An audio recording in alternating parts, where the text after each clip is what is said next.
സുഹൃത്തുക്കളെ, ഇതിനു മുമ്പേ ഈ ഹാളിൽ ഒരു പ്രസൻറ്റേഷൻ ഉണ്ടായത് യുക്തിവാദവും ജനാധിപത്യവും എന്നൊരു വിഷയമായിരുന്നു. അതിൽ പറഞ്ഞ ചില സ്ലൈഡുകൾ വെച്ചുകൊണ്ടാണ് ഞാൻ ഇന്നത്തെ സംഭാഷണം തുടങ്ങാമെന്ന് വിചാരിക്കുന്നത്. അതിലൊരു അന്ന് യുക്തിവാദവും ജനാധിപത്യവും എന്ന ആ ഒരു പ്രസൻറ്റേഷൻ തുടങ്ങി തന്നെ എങ്ങനെയാണ് യുക്തിവാദ പ്രസ്ഥാനം എന്നത് ഒരു ഇടതുപക്ഷ പ്രസ്ഥാനമാകുന്നത് എന്ന് പറഞ്ഞുകൊണ്ടാണ്. ആ അർത്ഥത്തിൽ യുക്തിവാദികൾ അടിസ്ഥാനപരമായി ഇടതുപക്ഷക്കാരാണ് എന്നൊരു വാദം ഞാനവിടെ ഉന്നയിക്കുകയുണ്ടായി. നമ്മളൊക്കെ ഇടതുപക്ഷം ആണ് എന്ന് പറയുന്നത്, ലെഫ്റ്റാണ് എന്നുള്ളതാണ്. എന്താണ് ലെഫ്റ്റ് എന്നുകൊണ്ട് ഉദ്ദേശിക്കുന്നത് എന്ന് ഞാൻ പറഞ്ഞിട്ടുണ്ടായിരുന്നു. അതായത് ഒരു റൈറ്റിനെയും ലെഫ്റ്റിനെയും വേർതിരിക്കുന്നത് സമത്വം എന്ന ആശയത്തോടുള്ള സമീപനം വെച്ചുകൊണ്ടാണ്. സമൂഹത്തിൽ സമത്വം, society to the attitude of real people in society to the ideal of equality. ഇതാണ് അടിസ്ഥാനപരമായി ലെഫ്റ്റിനെയും റൈറ്റിനെയും വ്യത്യസ്തമാക്കുന്നതെന്ന് അന്ന് ഞാൻ പറയണ്ടായി. Left wing politics support social equality, അതാണ്, and egalitarianism often in opposition to social hierarchy and social inequality. ഇതാണ് നമ്മുടെ അടിസ്ഥാനപരമായ ഒരു നിലപാട് എന്ന് ഞാൻ വിചാരിക്കുന്നു. സാമൂഹ്യ സമത്വത്തിനു വേണ്ടിയുള്ള നിലപാടാണ്. അതുപോലെ തന്നെ സമൂഹത്തിൽ നിലനിൽക്കുന്ന ന്യായീകരിക്കാനാവാത്ത, നീതീകരിക്കാനാവാത്ത അസമത്വങ്ങൾ നീക്കണമെന്നും ഈ അസമത്വങ്ങൾക്കും അനീതികൾക്കും ഇരയാവുന്നവർക്ക് പ്രത്യേക പരിഗണനകൾ കിട്ടേണ്ടതുണ്ടെന്നുള്ള ഒരു ഇടത് നിലപാടാണ്. ഈ നിലപാടുകൾ പുലർത്തുന്നു എന്നുള്ളത് കൊണ്ട് തന്നെ യുക്തിവാദ നിലപാട് എന്നത് യുക്തിവാദികളുടെ, സ്വതന്ത്ര ഇന്ത്യയുടെ അടിസ്ഥാന നിലപാട് ഒരു ഇടതുപക്ഷ നിലപാടാണ് എന്നും ഞാൻ പറയേണ്ടതാണ്. അതാണ് ലെഫ്റ്റിനെ എപ്പോഴും പാർട്ടി ഓഫ് മൂവ്മെന്റ് എന്നാണ് പറയുക. പുരോഗതിയുടെ, ചലനത്തിന്റെ ആൾക്കാരാണ് നമ്മൾ യുക്തിചിന്തകർ, സ്വതന്ത്ര ചിന്തകർ. റൈറ്റ് പാർട്ടി ഓഫ് ഓർഡർ എന്നാണ് പറയാന്ന്. ജ്ഞാനോദയ പക്ഷം ആണ് ഇടതുപക്ഷം എന്ന് ഞാൻ പറയണ്ടായി. ജ്ഞാനോദയ അടിസ്ഥാനങ്ങൾ ഏതാണ്?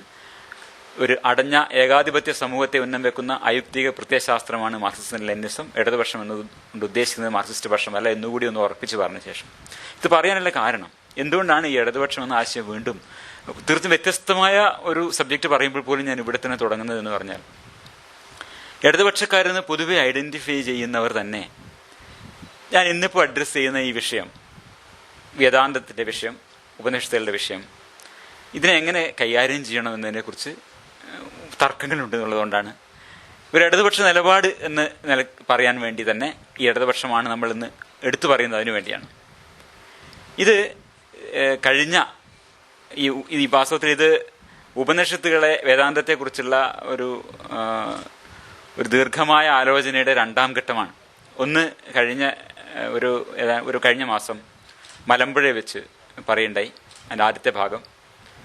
അത് ഇപ്പോൾ യൂട്യൂബിൽ പലരും നിങ്ങൾ കണ്ടിട്ടുണ്ടാവും. അതിൻ്റെ ഒരു റിയാക്ഷൻ ആയിട്ട് ഒരു സുഹൃത്ത് പറഞ്ഞാണിത്. ഇടതുപക്ഷക്കാരുള്ള ഒരു ഗ്രൂപ്പിനകത്ത് വന്നൊരു സംസാരമാണ്. പ്രിയപ്പെട്ട വിശ്വാസം, നിങ്ങളൊന്നറിയണം, നിങ്ങളൊന്ന് സ്വന്തമാക്കാൻ ബന്ധപ്പെടണം. കാരണം അന്ന് ഞാൻ പറഞ്ഞിട്ടുണ്ടായിരുന്നു ഇതിനെ വിമർശിക്കേണ്ടതാണ് എന്ന് പറഞ്ഞിട്ടുണ്ടായിരുന്നു. കൃത്യം വിമർശിക്കേണ്ടതാണ്. ഹിന്ദുത്വത്തെ അങ്ങോട്ട് ചെന്ന് ആലിംഗനം ചെയ്താലും അത് ഇങ്ങോട്ട് വന്ന് ആലിംഗനം ചെയ്താലും അത് ഈ ആലിംഗനത്തിന്റെ സബ്വേഴ്സീവ് പൊട്ടൻഷ്യൽ നമുക്ക് മനസ്സിലാവാത്തതാണ് എന്ന് ഞാൻ പറഞ്ഞിട്ടുണ്ടായിരുന്നു. കാരണം ശ്രീകൃഷ്ണനൊരു സബ്വേഴ്സീവ് പൊട്ടൻഷ്യൽ ഉണ്ട്, അത് ഉപയോഗപ്പെടുത്തണമെന്ന് ഒരു ഇടതുപക്ഷ ചിന്തകൻ പറഞ്ഞതിൻ്റെ ഒരു റെസ്പോൺസായിട്ട് ഞാൻ പറഞ്ഞ കാര്യമാണ്. അതിന് വേറൊരു ഒരു പ്രമുഖ ഇടതുപക്ഷ വ്യക്തി എന്നോട് പറഞ്ഞാണിത്. കാരണം അത് നിങ്ങളുടെ സ്വന്തം അസ്തിത്വം തന്നെയാണെന്നാണ്. ഈ പറഞ്ഞ വേദാന്തം, ഹിന്ദുത്വം, ഈ പറഞ്ഞ സാധനങ്ങളൊക്കെ നിങ്ങളുടെ സ്വന്തം അസ്തിത്വം തന്നെയാണെന്നാണ് ഇടതുപക്ഷക്കാർ തിരിച്ചറിയുന്നത്. നിങ്ങളും ഞാനുമൊക്കെ ജനിക്കുന്നതിന് മുൻപ് എത്രയോ സഹസ്രാബ്ദങ്ങളിലൂടെ നിർമ്മിക്കപ്പെട്ട ഈ സംസ്കാരത്തിനകത്ത് ജനിക്കപ്പെട്ടവരാണ് നാം ഒന്നും മെനക്കെട്ടില്ലെങ്കിലും അമ്മൂമ്മ കഥകളിലൂടെ, താരാട്ടുപാട്ടുകളിലൂടെ, ചിത്രകഥകളിലൂടെ, നോവലും ചെറുകഥകളും കവിതകളും സിനിമകളും സീരിയലും എല്ലാം കൂടി നാം അറിയാതിൻ്റെ ഭാഗമായിട്ടുണ്ട്. ഇതുമായി നിരന്തരം സംവദിക്കുന്നവരാണ് നാം ഓരോരുത്തരും. അതൊക്കെ ശരിയാണ്. ഇതൊക്കെ ഇവിടെ ഇങ്ങനെ എയറിലുണ്ട്, ഇന്നുണ്ട്. അതൊരു സൃഷ്ടി തന്നെയായിരുന്നു. ഇപ്പോൾ രാവിലെ അപ്പുല് പറയുണ്ടായി എങ്ങനെയാണ് നവീന ഹിന്ദുത്വ ഈ സൃഷ്ടി വന്നത് എന്ന് പറയുണ്ടായി. കഴിഞ്ഞ എൻ്റെ പ്രഭാഷണത്തിൽ ഞാൻ സൂചിപ്പിച്ചിട്ടുണ്ടായിരുന്നു. അപ്പൊ ഞാൻ ഈ പറഞ്ഞ വാചകത്തിനെ സനാതന ധർമ്മത്തെ അങ്ങോട്ട് നിന്ന് ആലിംഗനം ചെയ്താലും അത് ഇങ്ങോട്ട് വന്ന് ആലിംഗനം ചെയ്താലും ആലിംഗന വിധേയമായത് അത് അലിഞ്ഞു ചേരും. അതിലൊരു സബ്വേഴ്സീവ് പൊട്ടൻഷ്യൽ ഇല്ല. അമൃതാനന്ദമയിക്ക് സാധ്യമായതിനേക്കാൾ കൂടുതൽ യാതൊരു സബ്വേഴ്സീവ് പൊട്ടൻഷ്യലും ശ്രീകൃഷ്ണനിലില്ല എന്ന് ഞാൻ അന്ന് പറയണ്ടേ. അപ്പോൾ അതിന് ഈ സുഹൃത്ത് തന്നെ പറഞ്ഞ മറുപടിയാണിത്. അതങ്ങനെയെങ്കിൽ ആ ധർമ്മത്തിന്റെ അല്ലെങ്കിൽ ആ ആശയത്തിന്റെ ശക്തിയല്ലേ, അതിന്റെ ശരിയല്ലേ കാണിക്കുന്നത് എന്നാണ്, അതിന്റെ ശക്തിയാണെന്നാണ് കാണുന്നത്. ഇതൊക്കെ ഇടതുപക്ഷക്കാർ ആലോചിക്കുന്നതാണ്. ഇതുകൊണ്ടാണ് എങ്ങനെയാണ് ഇടതുപക്ഷത്തിനെ സമീപിക്കേണ്ടത് എന്ന് പറയാൻ വേണ്ടിയാണ് നാം ഇടതുപക്ഷത്തിന്റെ നിലപാട് എങ്ങനെയായിരിക്കണം എന്നുള്ളത് ആ ഒരു പോയിന്റാണ് ഞാൻ പറയാൻ ശ്രമിക്കുന്നത്. അതുകൊണ്ടാണ് യുക്തി ചിന്തയുടെ പക്ഷം, സ്വതന്ത്ര ഇന്ത്യയുടെ പക്ഷം ഇടതുപക്ഷമാണ് എന്ന് ഞാൻ പറയുന്നത്. നമ്മുടെ കൂടെ നിൽക്കുന്ന ഇടതുപക്ഷക്കാർ തന്നെ ഇതിനെങ്ങനെ സമീപിക്കണം, ഈ വേദാന്തം നമ്മുടെ മുന്നിൽ വരുമ്പോൾ, ഈ ഹിന്ദുത്വ ആശയങ്ങൾ മുന്നിൽ വരുമ്പോൾ ഇതിനെങ്ങനെ സമീപിക്കണമെന്നതിനെ കുറിച്ച് ഇടതുപക്ഷക്കാർക്കിടയിൽ, ഇടതുപക്ഷം നമ്മോടൊപ്പം നിൽക്കുന്നവർക്കിടയിലുള്ള ആ ആശയക്കുഴപ്പത്തിന്റെ ഒരു പശ്ചാത്തലത്തിലാണ് ഞാനിത് പറയുന്നത്. അങ്ങോട്ട് ചെന്ന് ആലിംഗനം ചെയ്യുകയോ അത് ഇങ്ങോട്ട് വന്ന് ആലിംഗനം ചെയ്യുകയോ ഒന്നുമല്ല. പിന്നെയോ നാം അതിനുള്ളിലാണ് എന്നാണ് ഞാൻ പറഞ്ഞത്. എന്നുവെച്ചാൽ നമുക്ക് അങ്ങോട്ട് പോകണ്ടെങ്കിൽ കൂടി ഇത് നമ്മുടേതാണ് എന്നാണ് ഐഡന്റിഫൈ ചെയ്യുന്നത്. അത് വലിയൊരു ഒരു തെറ്റായ പ്രസ്താവമാണ്. അങ്ങനെ ഇത് ഒരിക്കലും നമ്മുടേത് ആയിരുന്നില്ല. അതിന്റെ ചരിത്രം ഇപ്പം നമ്മൾ രാവിലെ കണ്ടു. ഇത് വാസ്തവത്തിൽ നമ്മുടെ ജനസാമാന്യത്തിന്റെ ഒക്കെ വളരെ പുറത്തായിരുന്നു ഇതിന്റെ വ്യവഹാരങ്ങളൊക്കെ നടന്നുകൊണ്ടിരുന്നത്. നേരത്തെ ലിബിൻ സൂചിപ്പിച്ചതുപോലെ അവർക്ക് ഇത് പറയപ്പെടേണ്ട ഒരു ആവശ്യമുണ്ടായിരുന്നു. ഇത് പുനരുത്പാദിപ്പിക്കുകയും പ്രചരിപ്പിക്കുകയും ചെയ്യേണ്ട ഒരു ആവശ്യകത ഉണ്ടായിരുന്നു. വലിയൊരളവുകൾ അത് നടന്നിട്ടുണ്ട്. അതൊക്കെ ശരി തന്നെയാണ്. പക്ഷേ ഇത് നമ്മുടേതാണ് എന്ന് നമ്മൾ അഭിമാനിക്കുകയും അത് കൊണ്ടു നടക്കുകയും ചെയ്യേണ്ടതുണ്ടോ? അതിനൊരു പ്രശ്നമാണല്ലോ.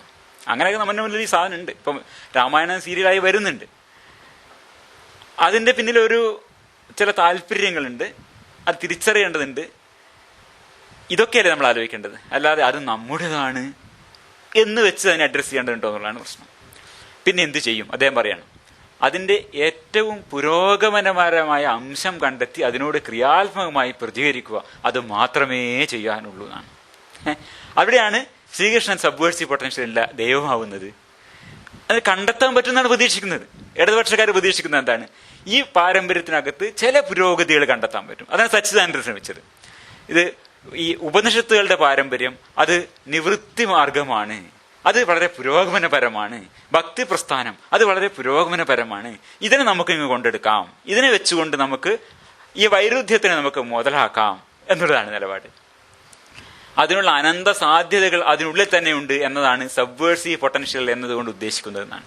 ഞാനിത് പറഞ്ഞെടുത്ത് ഞാൻ ഈ വീഡിയോന്റെ കഷ്ണം ഇട്ടത് വലിയൊരു ചർച്ച, വലിയൊരു എന്താ പറയുക, വലിയൊരു ഇറിറ്റേഷൻ തന്നെ ഉണ്ടാക്കി. കാരണം അങ്ങനെ ഒരു സംഭവം ഇല്ല. കാരണം നമ്മൾ ഒരു പ്രസിദ്ധ ഇടതുപക്ഷ ചിന്തകനാണ് പറയുന്നത് ഇങ്ങനെ ശ്രീകൃഷ്ണൻ ഒരു സബ്വേഴ്സീവ് പൊട്ടൻഷ്യലുള്ള ഒരു ദൈവമാണെന്ന് പറഞ്ഞാൽ പിന്നെ ഒരു ഇടതുപക്ഷക്കാരനും അതിനെ എതിർക്കൂലാണ് ആ ഒരു ഗ്രൂപ്പിനകത്ത്. കാരണം അത് അത്ര പ്രധാനപ്പെട്ട ഒരു വ്യക്തി പറഞ്ഞു കഴിഞ്ഞു. ഇനി അതിനെപ്പറ്റി അപ്പോൾ ഇത് യുക്തിവാദികൾ പെന്തക്കോസ്തുകാരാണ് എന്ന് ഇദ്ദേഹം പറഞ്ഞു എന്നാണ് ചില അങ്ങനെ ഒരു സ്റ്റേറ്റ്മെന്റ് വന്ന ഒരു കാലത്തുണ്ടായിരുന്നു. EMS ഒരു കാര്യം പറഞ്ഞു കഴിഞ്ഞാൽ പിന്നെ ആ പ്രസ്ഥാനത്തിനകത്ത് ആരും അതിനെ പറ്റിയിട്ട് എതിർപ്പ് പറയാൻ പാടില്ല, പറ്റില്ല. അതങ്ങനെ എൻ്റെ ഒരു നിലപാട്. അപ്പൊ ഇതാണ്. അപ്പൊ ഈ വാചകത്തിനെ സ്വാധീനിക്കുക, ഈ വാചകത്തിനെ ന്യായീകരിക്കാൻ ശ്രമിക്കാണ് അദ്ദേഹം ചെയ്യുന്നത്. അതാണ് സബ്വേഴ്സീവ് പൊട്ടൻഷ്യൽ എന്നതുകൊണ്ട് ഉദ്ദേശിക്കുന്നത് എന്നാണ്. അല്ലാതെ ഡൈനമിറ്റ് കൊണ്ട് തകർക്കാൻ കഴിയുന്നത്. ഇത് അംബേദ്കർ ഉദ്ധരിച്ചുകൊണ്ട് ഞാൻ അന്ന് പറഞ്ഞൊരു കാര്യമാണ്. അത് ഡൈനമിറ്റ് വെച്ച് തകർക്കപ്പെടേണ്ടതാണ് എന്ന് തന്നെ പറഞ്ഞിട്ടുണ്ട്. അത് അംബേദ്കർ ഉദ്ധരിച്ചുകൊണ്ട് പറഞ്ഞാണ്.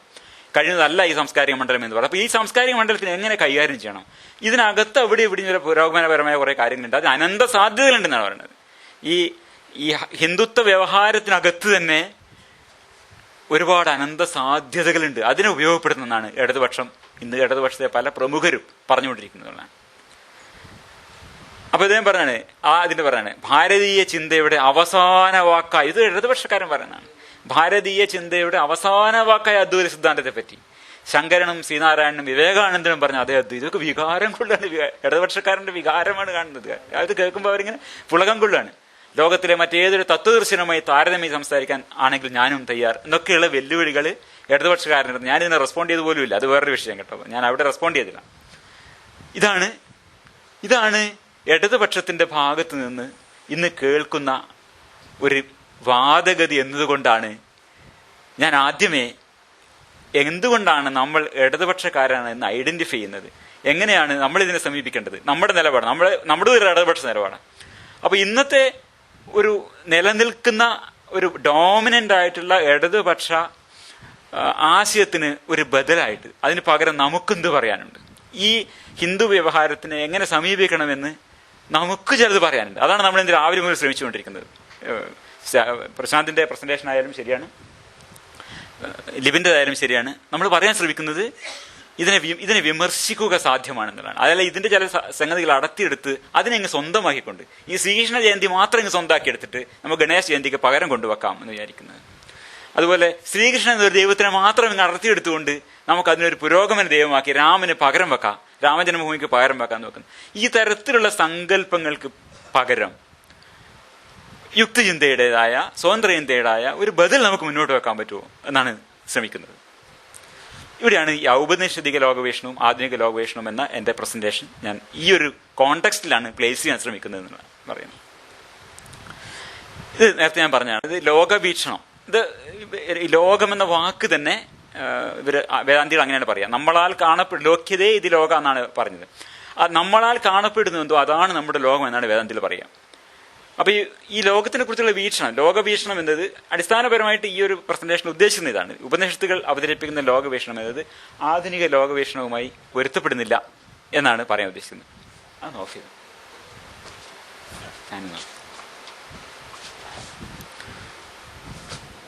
ലോകവീക്ഷണം എന്നത് it's a comprehensive conception or reprehension of the world especially from a specific standpoint. അതാണ് ഈ വേൾഡ് വ്യൂ എന്നുള്ള ഉദ്ദേശിക്കുന്നത്.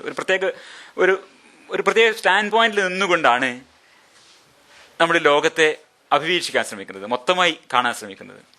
ഇതാണ് വേൾഡ് വ്യൂ എന്നുകൊണ്ട് ഉദ്ദേശിക്കുന്നത്. വെൽട്ടൻ ഷോങ് എന്ന് പറയും.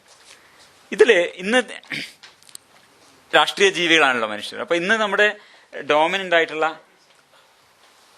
രാഷ്ട്രീയ പ്രസ്ഥാനങ്ങളൊന്നും തന്നെ, സാമൂഹ്യ പ്രസ്ഥാനങ്ങളൊന്നും തന്നെ ഈ മനുഷ്യരുടെ ലോകവീക്ഷണം, ഒരു സമൂഹത്തിലുള്ള മനുഷ്യരുടെ ലോകവീക്ഷണം എന്നതിന് ഒരു സാമൂഹ്യ പ്രാധാന്യമുണ്ട്, അതിന് രാഷ്ട്രീയ പ്രാധാന്യമുണ്ട് എന്നത് പൊതുവെ തിരിച്ചറിയുന്നില്ല.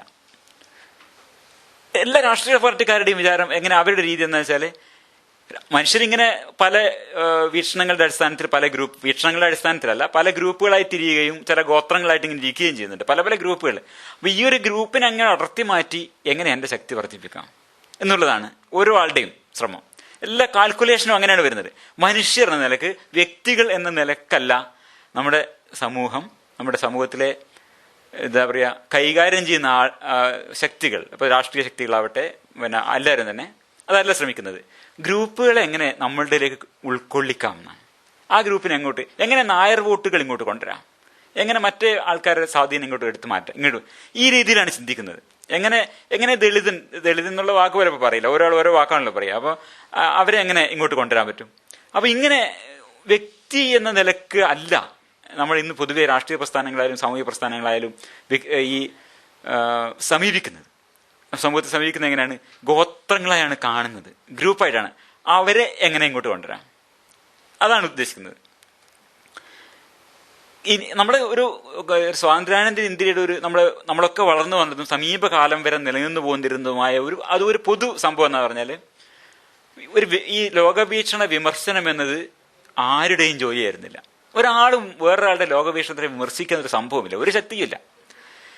അപ്പൊ സർവ്വധർമ്മ സമഭാവനയാണ്. അത് മാർക്സ് മതക്കാരായാലും ശരിയാണ്, ഇസ്ലാം മതക്കാരായാലും ഹിന്ദു മതക്കാരായാലും പൊതുവേ നമ്മളെല്ലാവരും നമ്മൾ അങ്ങോട്ടും ഇങ്ങോട്ടും വെറുതെ പരസ്പരം പറയണ്ട, നമുക്കൊരു അഡ്ജസ്റ്റ്മെന്റിൽ അങ്ങനെ പോകാം. അതാണ് ഒരു 47 ശേഷമുള്ള നമ്മുടെ ഒരു സംഭവം അങ്ങനെയാണ്. അപ്പോൾ അവിടെ അബ്ദുൽ കലാമാണ് നമ്മളൊരു ഒരു ഐക്കൺ.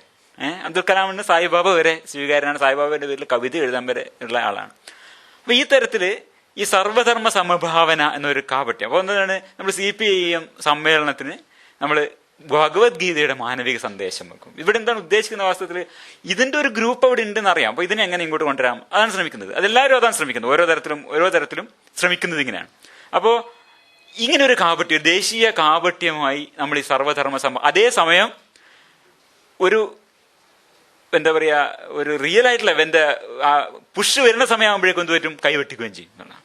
ഇതൊക്കെ കാപട്യം മാത്രമാണ്, വളരെ പുറത്ത് മാത്രമേ ഉള്ളൂ. ഈ സർവ്വധർമ്മ സമഭാവനയൊക്കെ ഏറ്റവും പുറത്ത് മാത്രം നിലനിർത്തുകയും എന്തെങ്കിലും ഒരു പ്രശ്നം വരുമ്പോൾ അല്ലെങ്കിൽ അവരുടെ ഈ പെറ്റ് വ്യൂസിനെ ചോദ്യം ചെയ്യപ്പെടുക, ആരെങ്കിലും എന്തെങ്കിലും തരത്തിൽ അവരുടെ ഈ എന്താ പറയുക ധാരണകളെ അല്ലെങ്കിൽ അവരുടെ ചക്കര വിശ്വാസങ്ങളെ ചെറുതായി ആരെങ്കിലും ഒന്ന് ഒന്ന് ചെറുതായി ഒന്ന് നുള്ളി നോവിച്ചാൽ അത് അബദ്ധത്തിലായാൽ പോലും കൈയും കാലും വെട്ടി തന്നെ പരിഹരിക്കുകയും ചെയ്തുകൊണ്ടിരുന്നു. ഇങ്ങനെ ഒരു കാപട്യമാണ് ഇവിടെ നിലനിന്നുകൊണ്ടേയിരുന്നത്. അപ്പൊ ഇതിപ്പോ ഏതാണ്ട് ഇപ്പൊ അതില്ലാണ്ടായി. ഇപ്പൊ ആ സർവധർമ്മ സമഭാവന എന്ന കാപട്യം, ദേശീയ കാപട്യം പോയിട്ട് ഒരു ദേശീയ ദുസ്വപ്നമായി കഴിഞ്ഞു. ഇപ്പൊ എന്താണ്? ഹിന്ദുധർമ്മത്തിന്റെ ഏകഛത്രാധിപത്യമാണ്. ഇപ്പൊ ആരും ഈ സർവധർമ്മ സമഭാവന എന്നുള്ള വാക്ക് തന്നെ പതുക്കെ പതുക്കെ ഇല്ലാണ്ടാവുകയും ഒരു ഹിന്ദുധർമ്മത്തിന്റെ ഏകഛത്രാധിപത്യം എന്ന, ഇന്ന് രാവിലെ നമ്മൾ കണ്ടല്ലോ എങ്ങനെയാണ് ഈ ഗോ സംരക്ഷണം എന്ന ആശയം 19ാം നൂറ്റാണ്ടിൽ തന്നെ, 19ാം നൂറ്റാണ്ടിന്റെ പകുതി തൊട്ടന്നെ തുടങ്ങുകയും ഇന്ന് അതിന്റെ ഭാഗമായിട്ടുള്ള ചിത്രമാണ് ശിവജിയുടെ ചിത്രം. ഇങ്ങനെ ഈ കൈ വെട്ടുന്ന ഏത് തരത്തിലുള്ള ആളുടെ കൈയാണ് വെട്ടുപ്പെടുന്നത് എന്നുള്ളത് അക്കാലത്ത് തന്നെ പ്രചരിച്ചു വരുന്ന ചിത്രങ്ങളാണ് ഇതൊക്കെ. അപ്പൊ ഇതൊക്കെ വരുന്നത് എങ്ങനെയാണെന്ന് വെച്ചാൽ കൃത്യമായിട്ട് ഈ പരഗോത്ര വിദ്വേഷം എന്നുള്ള രൂപത്തിൽ തന്നെയാണ്. അപ്പോൾ അത് ഇന്ന് വളരെ കൃത്യമായി ഈ പശു എന്ന പേരിൽ കൃത്യമായി മുസ്ലിങ്ങളെ ആക്രമിക്കുക എന്നുള്ളതാണ്. പശു അല്ല പ്രശ്നം വാസ്തവത്തിൽ. ഈ പശു എന്ന ഒരു ഐക്കണ് മുന്നിൽ നിർത്തിക്കൊണ്ട് ഒരു ഗ്രൂപ്പിനെ വെട്ടുക എന്നുള്ളത് തന്നെയാണ് ചെയ്യുന്നത്. അപ്പോൾ ഈ തരത്തിലുള്ളൊരു അവസ്ഥയായി ഇന്ന് മാറിക്കഴിഞ്ഞിട്ടുണ്ട് നമ്മുടെ ഇന്ത്യയിൽ. ഇവിടെ നമ്മൾ ഈ ഇടതുപക്ഷം ചിന്തിക്കേണ്ടത്, നമ്മളിപ്പോ പിന്നെ പ്രായപൂർത്തി വോട്ടവകാശം എന്ന ഒരു സംഭവമാണല്ലോ ഇവിടെയുള്ളത്. ഇതിന്റെ അടിസ്ഥാനം എന്ന് പറയുന്നത് വ്യക്തിയെ കേന്ദ്രീകരിച്ചുകൊണ്ടാണ് എന്നുള്ളതാണ്. അല്ലാതെ ഗ്രൂപ്പിനെ നോക്കിക്കൊണ്ടല്ല. ഓരോ ആളുടെ വോട്ടും അയാളുടെ ശബ്ദമാണ് എന്ന് പറയുമ്പോൾ വ്യക്തിയെ കേന്ദ്രീകരിച്ചു കൊണ്ടുള്ളൊരു വ്യവസ്ഥയാണ് ഇവിടെ സങ്കല്പിക്കപ്പെട്ടിട്ടുള്ളത്. ഇന്നലെ ആരോ ഫേസ്ബുക്കിൽ പോസ്റ്റ് ചെയ്ത്, ആരോ നമ്മുടെ സുഹൃത്ത് തന്നെയാണ് പറഞ്ഞത്, അത് അംബേദ്കറിന്റെയും നെഹ്റുവിന്റെയും ഒരു ഗൂഢാലോചനയോടെയാണ് ഇവിടെ ഈ ജനാധിപത്യം ഇങ്ങനെ വ്യക്തി ഓരോ ആൾക്കും ഓരോ വോട്ട് എന്നുള്ള അടിസ്ഥാനത്തിലുള്ള ഈ ഒരു ജനാധിപത്യം ഇവിടെ വന്നത് ഒരു ഗൂഢാലോചനയാണ്. അല്ലാതെ നമ്മൾ സമൂഹത്തെ അതിന് തയ്യാറായതുകൊണ്ടെന്നല്ല. സമൂഹം ഇന്ന് വളരെ ഗോത്രീയവും ഈ തരത്തില് പിന്നെ മുസ്ലിമിന്റെ കൈവെട്ടാൻ തയ്യാറായി നടക്കുന്ന ഹിന്ദുക്കളും ജോസഫ് മാഷ കൈവെട്ടാൻ നടക്കുന്ന കുറേ മുസ്ലിങ്ങളും ഇങ്ങനെയൊക്കെയുള്ള ഒരു സമൂഹം തന്നെയാണ് ഇവിടെ ഉള്ളത്. ഇവിടെ നമുക്ക് ഒരു എന്താ പറയുക, നൂലിൽ കെട്ടിയിറക്കിയ ജനാധിപത്യം ഭരണഘടനയൊക്കെയാണ് നമുക്കുള്ളത്. ഇത് വലിയൊരു വൈരുദ്ധ്യം ഇവിടെ സൃഷ്ടിച്ചിട്ടുണ്ട്. അപ്പൊ ഈ സംഗതി ഈ ഓരോരാൾക്കും ഓരോ വോട്ട് എന്നുള്ളത് വാസ്തവത്തില് മനുഷ്യ ചരിത്രത്തിൽ തന്നെ വളരെ സമീപകാലത്ത് നമ്മുടെ ഈ ഒരു കഴിഞ്ഞ ജനറേഷനിൽ മാത്രം ഇന്ത്യയിൽ സാധിച്ചിട്ടുള്ള, എമ്പാടും വളരെ സമീപകാലത്ത് ഒരു നൂറ്റാണ്ടിനിപ്പുറത്തൊക്കെ നടന്നിട്ടുള്ള ഒരു കാര്യമാണെന്ന് നമ്മൾ അറിയേണ്ടതുണ്ട്. ഇതൊരു പുരാതനമായ സംഗതിയല്ല, ഇത് ആധുനികതയുടെ ഒരു സാധനമാണ്. ആധുനികതയാണ് ഇതൊക്കെ കൊണ്ടുവന്നത് ഇവിടെ എന്നുള്ളത് അറിയേണ്ടതുണ്ട്.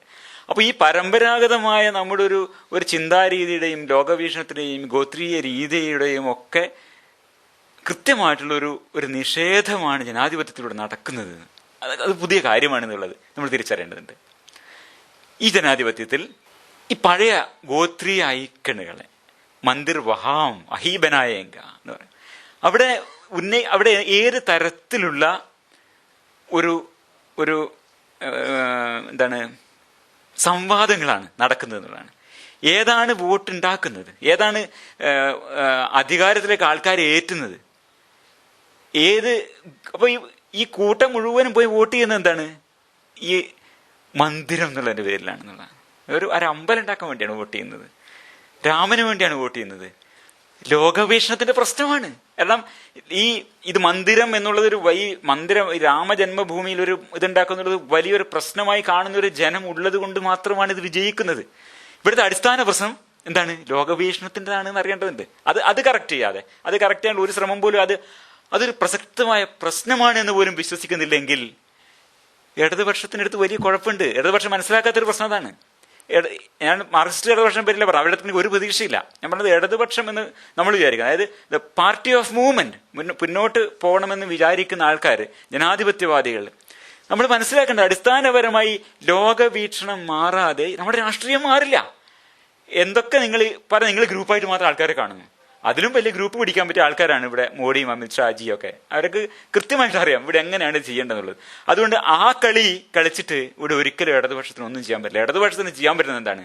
ലോക വീക്ഷണത്തെ മാറ്റേണ്ടതുണ്ട്. ഇവരെ പറയുമ്പോൾ ഈ പരമ്പരാഗതമായ ഈ മന്ദിരവും പിന്നെ രാമസേതുവും ഒക്കെ പറഞ്ഞിട്ട് ആൾക്കാരെ ഇളക്കാൻ പറ്റുന്ന ഒരു മനോനില, ഒരു ലോകവീക്ഷണം നിലവിലുള്ളിടത്തോളം ഇവിടെ ജനാധിപത്യമേ സാധ്യമല്ല ഉള്ളതാണ്. കാരണം ഈ ജനാധിപത്യം വളരെ പുതിയൊരു സംഗതിയാണ്.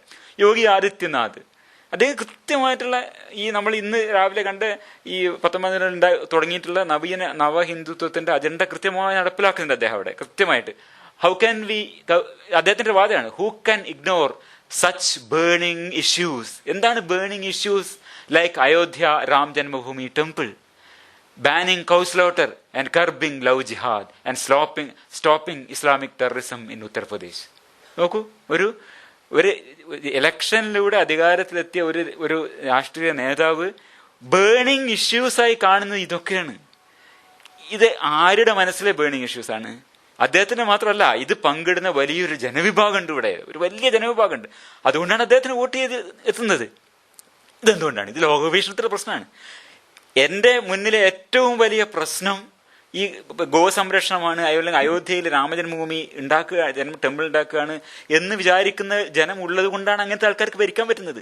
ഇത് ലോകവീക്ഷണത്തിന്റെ പ്രശ്നമാണ് എന്ന് ഇടതുപക്ഷക്കാരന് മനസ്സിലാവുന്നില്ലെങ്കിൽ ഇതിനകത്ത് വേറെ എന്തെങ്കിലും ഈ ഒരു എന്താ പറയുക, ഈ ഒരു പുരാതനമായ ഈ ചിന്താ ലോകത്തിനകത്ത്, ഈ സംവാദത്തിനകത്ത് ചില പുരോഗതികൾ കണ്ടെത്തി അതിങ്ങോട്ട് എടുത്തു കളയാമെന്ന് വിചാരിക്കുന്നത് അസംബന്ധല്ലേ? ഇത് ലോകവീക്ഷണമേ മാറേണ്ടതുണ്ട്. ഇവിടെ അയ്യപ്പൻ നമ്മൾ ഒരു ശ്രമം നടന്നിട്ടുള്ളത്, അതായത് മറ്റു ചില സ്വാതന്ത്ര്യങ്ങൾക്ക് വേണ്ടി നടുവിൽ ആൾക്കാണ്. അയ്യപ്പനായാലും അംബേദ്കർ ആയാലും EVR ആയാലും ഇവരൊക്കെ ശ്രമിച്ചുകൊണ്ടിരുന്നത് ഈ ലോകവീക്ഷണത്തിന് മുകളിൽ പണിയാൻ വേണ്ടിയിട്ടാണ്. അവിടെയാണ് അയ്യപ്പന്റെ യുക്തികാലം ഓണപ്പാട്ടിൽ പറയുന്നത്, അജ്ഞതാവാണിഭം ചെയ്തിടുന്ന സത്യശത്രുക്കൾ പുരോഹിതന്മാർ, മർത്യരെ പറ്റമായി മേച്ചിടുന്ന പിട്ടുകൾ പറ്റിടാതുള്ള കാലം. ഇങ്ങനെയുള്ള കാലം വരും എന്നാണ് പ്രതീക്ഷിച്ചുകൊണ്ടിരുന്നത്. അതിന് വോട്ട് ചെയ്യിക്കുന്നത് ഇങ്ങനെ കൂട്ടങ്ങളെയാണ് അവിടെ വോട്ട് ചെയ്യിക്കുന്നത്, കൂട്ടങ്ങളാണ് വോട്ട്. അപ്പൊ ഇതാണ് ഇന്ന് നടക്കുന്നത്. ജനാധിപത്യം എങ്ങനെയാണ് തകർന്നു പോകുന്നത്? ഈ തരത്തിലുള്ള അജ്ഞതാ വാണിഭം ചെയ്തിടുന്ന സത്യശത്രുക്കളായിട്ടുള്ള പുരോഹിതന്മാര് ചീഫ് മിനിസ്റ്റേഴ്സ് ആവുകയാണ് ചെയ്യുന്നത്. അങ്ങനത്തെ ഒരു അവസ്ഥയാണ് നിലവിലുള്ളത്. ഇത് ലോകഭീഷണത്തിന്റെ പ്രശ്നമാണെന്ന് ഇടത് തിരിച്ചറിയുന്നില്ലെങ്കിൽ ഇടതിനൊന്നും ചെയ്യാൻ പറ്റില്ല. അതാണ്. അപ്പൊ ഈ വർക്ക് ഏറ്റെടുക്കാൻ ആരുമില്ല, ഇതാർക്കും ആവശ്യമില്ല. ഈ ഒരു ലോകഭീഷണത്തിന്റെ പരിവർത്തനം ചെയ്യുക എന്നുള്ളതിന്റെ ആവശ്യമില്ല. അവിടെയാണ് പറയുന്നത് ഇത് നമ്മുടെ പാരമ്പര്യം. നമ്മുടെ ഇടതുപക്ഷക്കാർ പറയുന്നതാണ് ഇതൊക്കെ നമ്മുടെ പാരമ്പര്യമാണ്, ഇതിനകത്ത് അനന്ത സാധ്യതകളുണ്ട്, ഇതിനകത്ത് വെച്ചുകൊണ്ട് ഇതിനെ നമുക്ക് പിന്നെ എന്താ പറയുക പുരോഗതിയുടെ തിരഞ്ഞെടുത്തുകൊണ്ട് അതിന്റെ പക്ഷം ചേർന്നുകൊണ്ട് ഇതിനെ ശരിയാക്കാം എന്നൊക്കെയാണ് വിചാരിക്കുന്നത്. ഇത് ഇങ്ങനെയുള്ളതുകൊണ്ടാണ് ജനാധിപത്യം പരിഹാസ്യമാവുന്നത്. കാരണം സ്ത്രീകളെ മുഖം കാണിക്കാൻ പറ്റാത്തൊരു ജനാധിപത്യം ആവുന്നത് എന്തുകൊണ്ടാണ്? ഇതിന് ജനാധിപത്യം ആവാത്തത് എന്തുകൊണ്ടാണ്? ലോകവീക്ഷണം മാറുന്നില്ല, അതുകൊണ്ടാണ്. അപ്പോൾ ഇത് സിയാഉൽ ഹക്കിന്റെ ഒരു കൊട്ടേഷൻ അവിടെ കൊടുത്തത്. അപ്പൊ ഇതാണ് ആധുനിക പൂർവമായ ലോകവീക്ഷണങ്ങൾ പുലർത്തുന്ന ഒരു ജനതയും ജനാധിപത്യവും തമ്മിൽ പൊരുത്തപ്പെടില്ല എന്നത് നമ്മൾ ഇനിയും തിരിച്ചറിയുന്നില്ല. ഇതാണ് പാകിസ്ഥാനിൽ കൃത്യമായിട്ട് സംഭവിക്കുന്നത്. കാരണം അവിടെ ആരുമില്ലാതായി ഒരു കാലത്ത്. ഇപ്പൊ നമ്മളെ വളരെ ഏതാനും മാസങ്ങൾ കൊണ്ട് തന്നെ നമ്മുടെ മുന്നിൽ സംഭവിച്ചുകൊണ്ടിരിക്കുന്നത് എന്താണ്? ആധുനിക മനസ്ഥിതിക്ക് വേണ്ടിയിട്ട് ആരും നിൽക്കാതെ എന്നുള്ള, ആരും ഇല്ലാതായി. അതിനുവേണ്ടി പറയാൻ ആരുമില്ല. ആധുനികമായ മനോനിലക്ക് വേണ്ടി, ലോകവീക്ഷണത്തിലുള്ള മാറ്റത്തിന് വേണ്ടി പറയാൻ ആരുമില്ല. ഒരു നെഹ്റു ഇല്ല, അംബേദ്കർ ഇല്ല, ആ പാർട്ടിയിലെ ആൾക്കാരില്ല എന്നുള്ളതാണ്. അയ്യപ്പന്റെ ഭാഗത്ത് ആൾക്കാരില്ല. ഇങ്ങനെ വരുമ്പോൾ ഈ എന്താ പറയുക, നമ്മുടെ ജ്ഞാനോദയം എന്നത് change the way of thought, ചിന്താരീതിയുടെ മാറ്റം എന്നത് ആരുടെയും പ്രൊജക്റ്റ് അല്ലാതിരിക്കുന്ന ഒരു അവസരത്തിൽ എല്ലാവരും ഇതിന്റെ പിന്നാലെ പോകുമ്പോൾ എന്ത് സംഭവിക്കുന്നു? ജനാധിപത്യം എന്നുള്ളത് മതാധിപത്യത്തിലേക്കും സർവാധിപത്യത്തിലേക്കും വഴിമാറും. അതാണ് സംഭവിച്ചുകൊണ്ടിരിക്കുന്നത് നമ്മുടെ നാട്ടിൽ. കാരണം ദ ബേണിംഗ് ഇഷ്യൂസ് കൗസ്ലോട്ടറായി മാറുന്ന ഒരു സമൂഹത്തിൽ ഇങ്ങനെ സംഭവിക്കുള്ളൂ. അത് മതാധിപത്യത്തിലേക്ക് മാറും, സർവാധിപത്യത്തിലേക്ക് മാറും. ഈ ജനാധിപത്യം എന്നുള്ളത് തന്നെ ഞങ്ങളുടെ ചെറുപ്പകാലത്തോടെ ജനാധിപത്യം ഉണ്ടായിരുന്നു എന്ന് പറയേണ്ട ഒരു അവസ്ഥയിലേക്ക് ഇന്ത്യയും മാറാൻ പോകും. അപ്പോൾ ആധുനിക ലോകവീക്ഷണം ഞാൻ പറയാൻ ശ്രമിക്കുന്നത്, ഈ റിലീജിയസ് റീസൺ നമ്മളെ ഒരു ഇന്ത്യയിൽ ഇന്ന് നിലവിലുള്ള ഈ മതാധിഷ്ഠിത ലോകവീക്ഷണം, ഇപ്പൊ ഔപനിഷദിക ലോകവീക്ഷണത്തെ കുറിച്ച് ഞാൻ സംസാരിക്കുന്നത്, ഇതിനെ എങ്ങനെ സമീപിക്കണം? ഇതിനെ കൃത്യമായി എൻലൈറ്റൻമെന്റ് സ്റ്റൈൽ ക്രിറ്റിസിസം തന്നെ ചെയ്യണം. നമ്മുടെ യുക്തിചിന്ത കൊണ്ട് ഇതിനെ വിമർശിക്കണം. യുക്തിവാദം കൊണ്ട് തന്നെ ചെയ്യാനുണ്ട് ഇവിടെ നിന്നുള്ള. ഇത് യുക്തിവാദമാണ് മറുപടി. യുക്തിചിന്ത ചെയ്യേണ്ടതുണ്ട്. ഇതിന് കൃത്യമായിട്ട് ജ്ഞാനോദയ അനന്തര യുക്തിചിന്ത ഇതിനു മുകളിൽ വർഷിക്കപ്പെടേണ്ടതുണ്ട്. നമ്മൾ ഇവിടെ കേൾക്കുന്ന ഈ ഔപനിഷദികമായ ഉപനിഷത്തിനെ കുറിച്ചിട്ടും വേദാന്തത്തെക്കുറിച്ചും ഈ നാട്ടിൽ പ്രചരിക്കുന്ന ഈ പുകഴ്ത്തലുകളെ കൃത്യമായ എൻലൈറ്റ്മെന്റ് റീസൺ കൊണ്ട് നേരിടേണ്ടതുണ്ട് എന്നാണ് ഞാൻ പറയുന്നത്. അതായത് ഈ ഉപനിഷത്തുകളെ നമുക്ക് ഇങ്ങോട്ട് വാരിയെടുക്കാം, ശ്രീകൃഷ്ണനെ നമുക്ക് ഇങ്ങോട്ട് വാരിയെടുക്കാം. ഇങ്ങനെയുള്ള മിഥ്യാധാരണകൾ മാറ്റിവെച്ചുകൊണ്ട് പഴയ രീതിയിൽ തന്നെ കൃത്യമായ ശാസ്ത്രത്തിന്റെ വഴിയിൽ എൻലൈറ്റൻമെന്റ് റീസൺ വെച്ചുകൊണ്ട് ഓരോന്നിനെയും വിമർശിക്കാം. അതാണ് ഞാൻ ചെയ്യാൻ ശ്രമിക്കുന്നത് ഇവിടെ. ഈ ആധുനിക ലോകവീക്ഷണം എന്നത് രണ്ട് രീതിയിൽ ഞാൻ അതിനൊന്ന് വിശേഷിപ്പിക്കാൻ ഞാൻ വിചാരിക്കുന്നു. ഒന്ന് പോസ്റ്റ് എൻലൈറ്റൻമെന്റ് ആണ്. ഇത് ജ്ഞാനോദയാനന്തര വീക്ഷണമാണ്. അത് പോസ്റ്റ് ഡാർവീനിയനാണ്, ഡാർവിനാനന്തര വീക്ഷണമാണ്. ഈ രണ്ട് സംഗതികളെ ഞാൻ ഇതിൻ്റെ ഒരു എന്താ പറയുക, ഒരു ഡിസ്റ്റിങ്വിഷിങ് ക്യാരക്ടറായിട്ട് പറയാം. നമ്മുടെ ആധുനിക ലോകവീക്ഷണത്തിന്റെ രണ്ട് പ്രധാന സ്വഭാവങ്ങളായിട്ട് ഞാൻ ഇതിനെ പറയും, അതിന്റെ രണ്ട് വിശേഷങ്ങളായിട്ട് പറയും. ഒന്ന്, അത് ജ്ഞാനോദയാനന്തര ലോകവീക്ഷണമാണ്, അത് ഡാർവിനാനന്തര ലോകവീക്ഷണമാണ്.